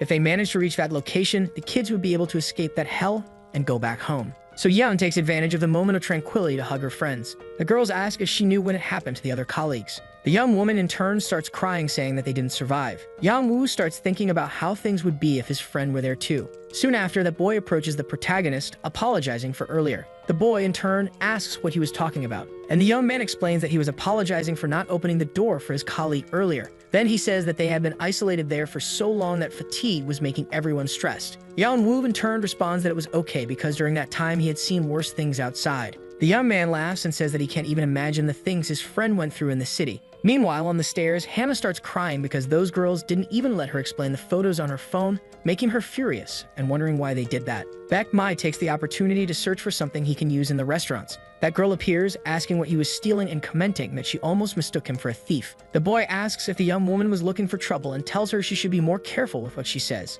After that, he asks why that group was carrying so many alcoholic beverages. The teenager explains that those were the bottles Kang Jai had secretly brought on the trip, and that to prevent people from finding out they had those drinks, she started carrying them around. Soon after, the girl realizes that Baek Mai was making Molotov cocktails and asks who taught him how to do that, but he refuses to answer. The young woman in turn comments that since he was using her bottles, at least she wanted to know was who taught him. Baek Mai ends up remembering Choi Han and responds that he learned it from someone he knew. After that, the soldier asks everyone to gather because they would leave before sunset. So Yeon starts getting agitated because she can't find Hannah. Meanwhile, the girl is face to face with her infected colleague. A girl approaches So Yeon, asking why Hannah had changed so much in high school. The young woman then recalls when some guys from the class stole their colleague's diary, and in it, she had written that she wished everyone in the class would die. When the girl found out, she became furious. Sometime later, the boys told her what the girl had written in the diary. However, their conversation is interrupted by the group who were being chased outside. Upon returning to the building, Yang Woo tells the others that they should be careful.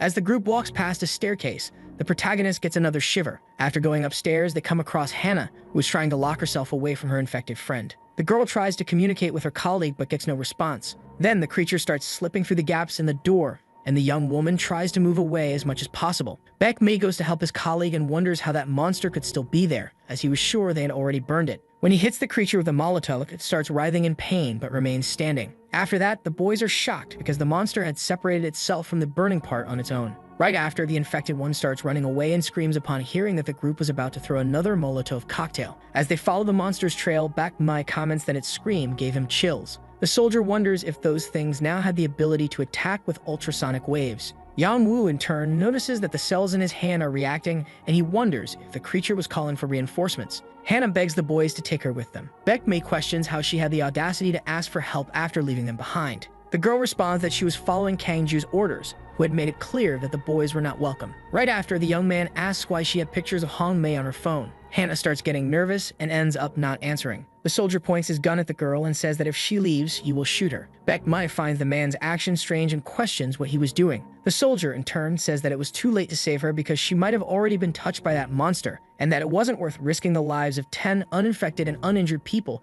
just to save someone who might be carrying the virus. Hannah starts begging them not to do anything to her and says she will tell them everything she knows about Hong Mei. Then she explains that she sent that picture to a group chat hoping to find someone who could help her. Even though their colleague denied being infected, Yang Woo realizes that it was already too late. After that, he tells the others that the young woman had come into contact with some of the monster's cells. While she was holding the door shut, she had been touched. Baek Mai asks when the protagonist saw that happen. The soldier, with his gun still aimed at the girl, asks the teenager if he is sure of what he is saying. Yang Woo confirms the story and says that they should leave her there because they were also in danger. However, the soldier decides to shoot Hannah to kill her. Baek Mai lunges at the man, questioning if he was crazy. The soldier fights back and tells the young man to let go of him or he would kill him too. Right after, he asks if the boy had any idea how many comrades he had lost because they hesitated in situations like that. The protagonist, in turn, is in shock as he sees his colleague's bullet-riddled body on the ground. After that, a monster appears, attracted by the sound of the gunshot, and the group decides to flee. Hannah uses her last strength to wish death upon the protagonist. When they return to the place where the other teenagers were, they discover that the location was on fire. The soldier starts shouting to try to locate someone. Baek Mai decides to confront Yang Woo, asking if he found it fun to accuse people he didn't like of being infected. The boy, in turn, responds that he never lied about someone having the virus. And the young man questions how he was so sure that Hannah was infected. Then the soldier orders them to stop arguing because it was not the time for that. The rest of the teenagers meet up with the boys' group. Yang Woo asks his colleague what he would do if he were in his place, and if he knew everything, would he pretend not to know anything? Meanwhile, Hannah begins to be consumed by her infected friend. Even in that state, the girl still shows immense hatred toward her classmates. The protagonist continues asking Baek Mai if he would pretend not to know anything even if it meant putting everyone else in danger. After hearing that, the boy gets irritated and says that's why he asked if the young man had actually seen her being infected. So Yeon arrives at the group asking if they had managed to find her friend. But upon seeing the protagonist's expression, she already realizes that Hannah did not survive. The soldier tells the young woman that they had no choice because Hannah had been infected. Baekmi asks the man to tell the truth, that he shot her because Yongwoo said she was contaminated. However, the soldier tells the boy to shut up because the girl had already come into contact with one of those monsters.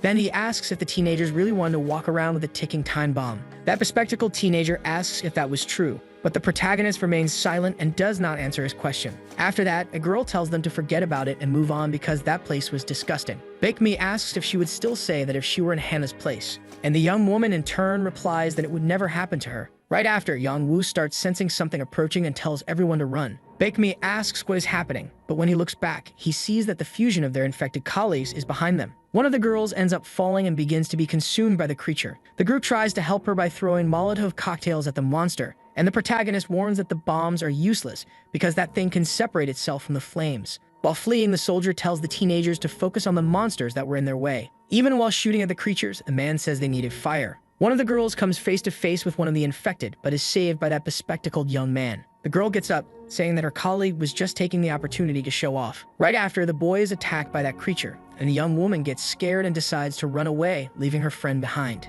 Before going after him, the infected Hannah says that he wasn't tasty enough, so he would die. Baekmi says they should have killed the creature when they had the chance. After that, he says they will have to throw all the Molotov cocktails at once to damage that monster. Then the protagonist suggests using himself to stop the infected. While fleeing, the soldier keeps shooting the creatures ahead to protect the girls. So-yeon then grabs some trash bags that were lying around and asks for a lighter. Inside the building, the group watches as the creatures burn because of the flaming garbage. The man praises the young woman and says that now the creatures wouldn't be able to get near the door because of the fire. However, the downside was that they were now trapped inside. Hannah appears in front of the door and starts slipping through the cracks. Looking around the room, So-yeon notices that there was a kitchen in that place. After grabbing something to set on fire, the girl talks to her friend and says that if she comes in closer, they will burn her. The creature in turn says that the young woman was starting to irritate her. Right after, Yongwoo appears, calling the monster's attention, and it falls perfectly into the trap. Seeing that scene, So-yeon remembers when her colleague sacrificed himself so she could escape the cable car tower. The protagonist enters the building to try to distract the infected, but it still keeps chasing him. Before being used as bait, the boy had agreed with Baekmi that they would use that structure, because when the monster reached the other side of the building, it wouldn't be able to see the exits.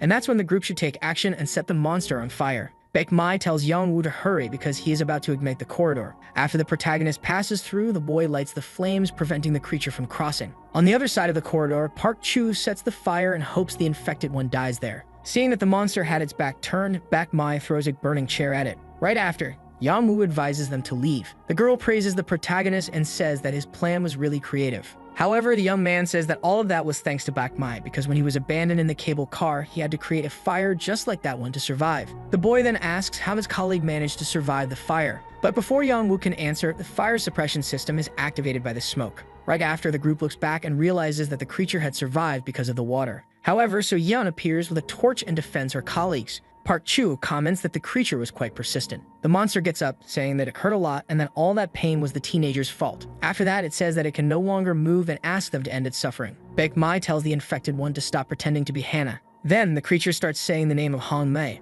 Upon hearing that, the boy is surprised by the name the monster is calling. Park Chu orders them to set that thing on fire already because it had killed their friends. Right after, the infected one says that she had trusted Han Mei, and then she lunges to attack So-yeon, but the protagonist throws himself in front to protect her. However, the creature does not attack, and Yongwoo wonders what this new sensation was, as it felt like his nerves were connected to the monsters, making him question if this was what Lee Tame was talking about. After that, the protagonist asks So-yeon to step away from behind him. Hannah starts saying that she can feel that the boy was infected just like her. Before the creature can say anything else, So-yeon uses a burning stick to set her on fire. As the monster burns, Yongwoo thinks about how much his hand is burning at that moment. Before being completely incinerated, Hannah reveals to everyone that the young man was infected and that there was no way to prevent it. Everyone in the group starts staring at their colleague with judgmental looks. Right after, the soldier points his gun at the protagonist and fires at him. Somewhere else, Seol asks Min if he heard that noise. The young man in turn responds that the girl should already be used to gunfire. However, what bothers the girl is that the shots came from Mamson Tower and the place was on fire. After that, she questions who they knew that would be dumb enough to do such a thing.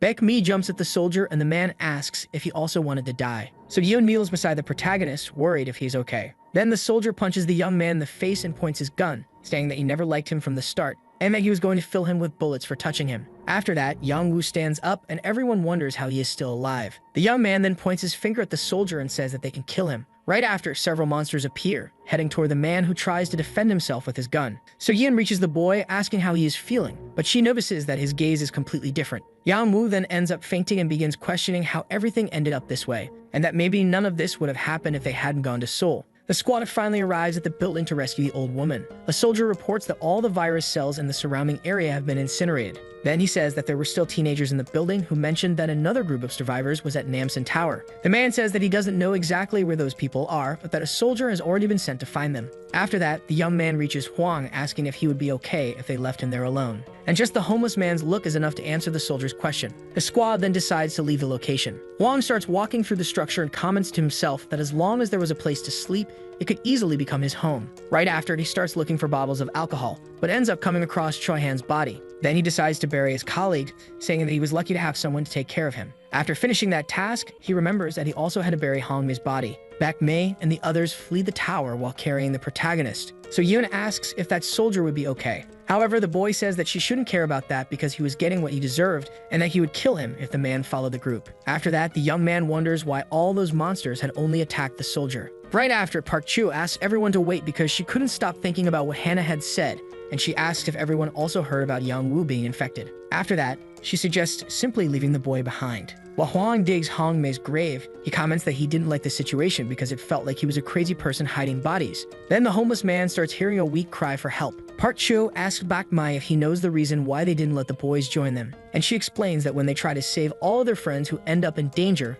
one mistake is enough for everything to end. So the best thing the group can do is abandon the protagonist there. A person appears saying they will carry the boy. It was Seol, warning that if they wanted to leave Seoul, they should follow her. Seeing the girl, So Yeon is surprised. The young woman in turn tells her colleague to stop acting like they were close. While fleeing, the duo is asked why they are wearing those raincoats, and Min replies that there were no other clothes. Then the group uses a flame-throwing extinguisher to neutralize the creatures they encounter along the way. After arriving at the shelter, Min seals the door and the teenagers breathe a sigh of relief. Baek Mei asks how Seol knew where to find them. The young woman in turn responds that it was easy to find her colleagues because all she had to do was look for places that were on fire, but she comments that she didn't expect them to set Namsan Tower on fire. Min appears, asking if the boys managed to find Hongmei. Baek Mei falls completely silent after hearing that question. So Yeon reveals that they found their colleague too late and that both Minju and Hannah didn't survive either. Min, in turn, comments that the situation was terrible. The girl tells them to stop talking about those things because they were killing the vibe, and she says that they needed to find a way to get to the station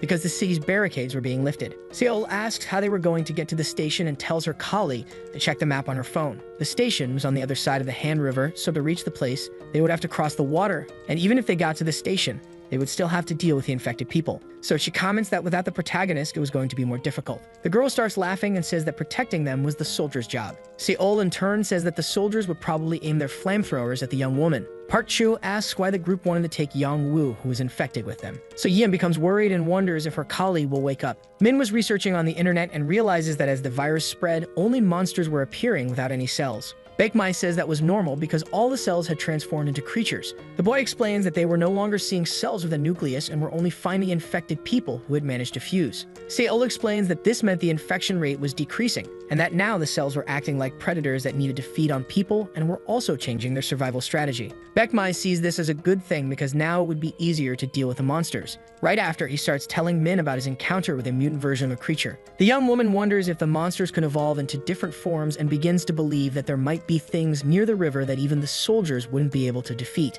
After that, she goes to the protagonist's room to ask if he still hadn't woken up, and she says that they had no way of taking care of the boy, but she hoped he would survive. Then she says that if they took him to the soldiers, they would burn his body, and she asks So Yeon to let her know when he wakes up. The girl in turn starts remembering how the boy became just like the infected, but she still hopes that Yang Wu will return to normal. Right after, she wonders if she was just pretending to be a good person, or if she still felt guilty for abandoning the young man in the tower that time. Min analyzes the map and says that if they can't cross the bridge, their route will become much longer, and she tells Baek Mei that they need to gather fuel. The young woman approaches Park Cho, asking if she really wanted to leave with the group, and she, in turn, responds that they didn't have a better option. But even so, the young woman says that doing it that way was stupid because there were soldiers everywhere, yet the boys were planning to go without anyone's help. Park Cho says that the group had mentioned that the soldiers were killing everyone as a preventive measure. However, her colleague doesn't believe it and says that the teenagers made that up to protect the protagonist. After that, the girl falls silent and asks what her friend intends to do. So Yim is scrolling through her phone when she hears Yang Woo questioning where he is.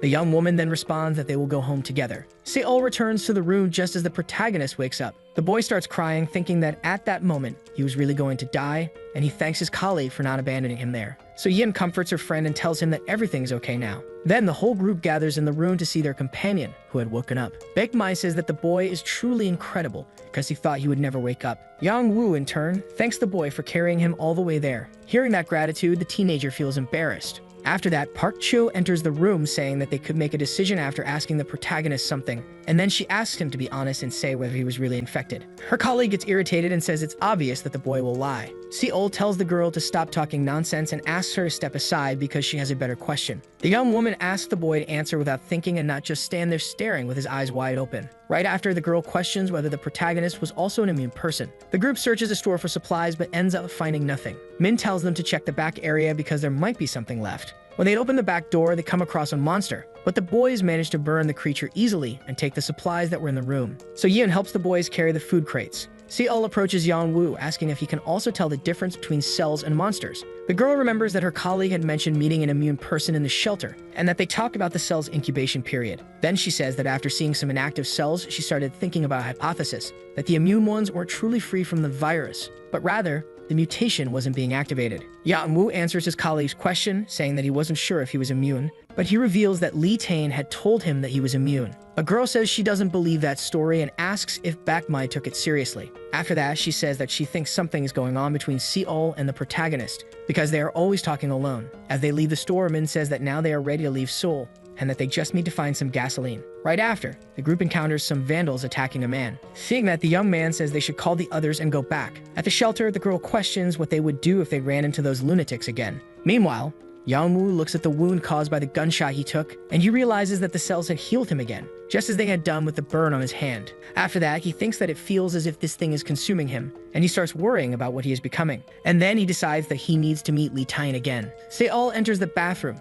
questioning if the boy was looking at his wound, and then asks to see how it is. Min tells the others that Sangyu used people as bait when they were descending from Namsan, and that Se-ol ended up fighting with him because of that. So Yim is walking down the corridor and hears the protagonist's conversation with his colleague. Yang Woo tells the young woman that for the others, it must be hard to understand his current situation, and he confesses that he is also confused. The girl tells the boy not to be reckless because he will have a hard time without her help, and she reveals that she also means the protagonist. Right after, she says that they will leave this city together, just as they promised that day, and she comments that it would be better if they left the others behind. Meanwhile, at Namsan Tower, the soldier is still alive and determined to kill Yang Woo for what he did. So Yin listens to the duo's conversation and thinks that it is normal because they are feeling betrayed. But the protagonist, in turn, says that they can't do that after the group helped him when he was on the brink of death. After that, he says that if they managed to cross the Han River, all of them could leave Seoul together, and he asks the girl not to talk about leaving anyone behind anymore. The young woman gets irritated and leaves the room, saying that the boy was acting like an idiot. The boys watch through the window as that group of vandals hunts monsters in the streets.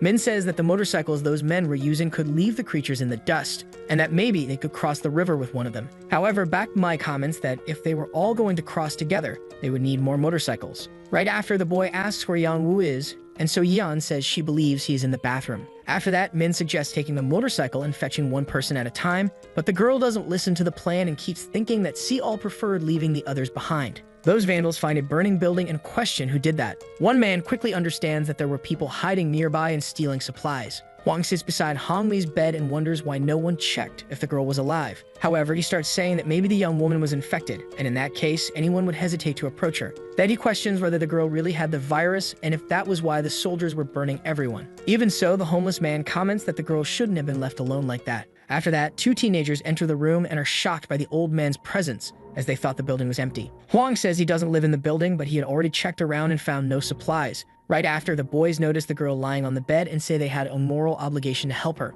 However, the man simply tells the teenagers to leave without causing any trouble. Then one of the boys comments that the bum was acting like a grumpy old tyrant, and that maybe it would be better to teach him a lesson. Hwang wonders if he can handle those guys since he was still injured from the stabbing he took. But before the boys can do anything, that soldier returns and shoots them without hesitation. Then the man asks the homeless man if the kids have returned yet. The bum, confused by the situation, replies that the teenagers were with the boy. Then he starts feeling a bad premonition about the man. The soldier then asks if the teenagers still hadn't come back. Wang replies that they hadn't and that he was also waiting for them while taking care of Hong Mei. The man asks if there was a way to contact them, and the bum replies that he doesn't have a phone, just like everyone else. Right after, the homeless man starts thinking of ways to get the soldier out of there and decides to tell him about a refugee shelter, explaining that the kids had mentioned they were heading there. The soldier asks for more details about this place, and Wang says that it was a shelter at Seoul Station, and that it was the place where he and the others had come from. The man then says he would go straight to this supposed shelter, but he comments that maybe it would be better to take the old man and the girl with him. The bum stands up and agrees with the idea since it was becoming increasingly dangerous for him there. After that, the homeless man tells him about a car with keys that he saw in a parking lot. The soldier then decides to go look for this vehicle. Huang quickly grabs Hong Ame and says that the man was looking at him like a lunatic, believing it would be better to stay away from him. However, the soldier corners the old man and says he had already checked the parking lot on the way. Meanwhile, a YouTuber is making videos at the Han River to show the facts to the public. The young man comments that he and his cameraman went through a lot of trouble to get there without being noticed. As they walk through the area, they document everything they see. Right after, he decides to show the state of the Han River and explains to his viewers that his companion has a flamethrower in case something happens. The men record all the cells they find along the way and are surprised by their size. The young man's friend starts getting scared and asks if they are really going to keep going. And the YouTuber, in turn, says yes, because this was a content goldmine. After that, the boy comments that they had already checked the area and found none of those monsters, just a bunch of cells. However, the young man keeps recording for his fans and lies, saying that maybe they will find a fused creature. Unbeknownst to them, a monster is watching them from the water in the river. So the video ends here. If you don't want to miss the next part, activate the notification bell, and see you next time on Tob's channel.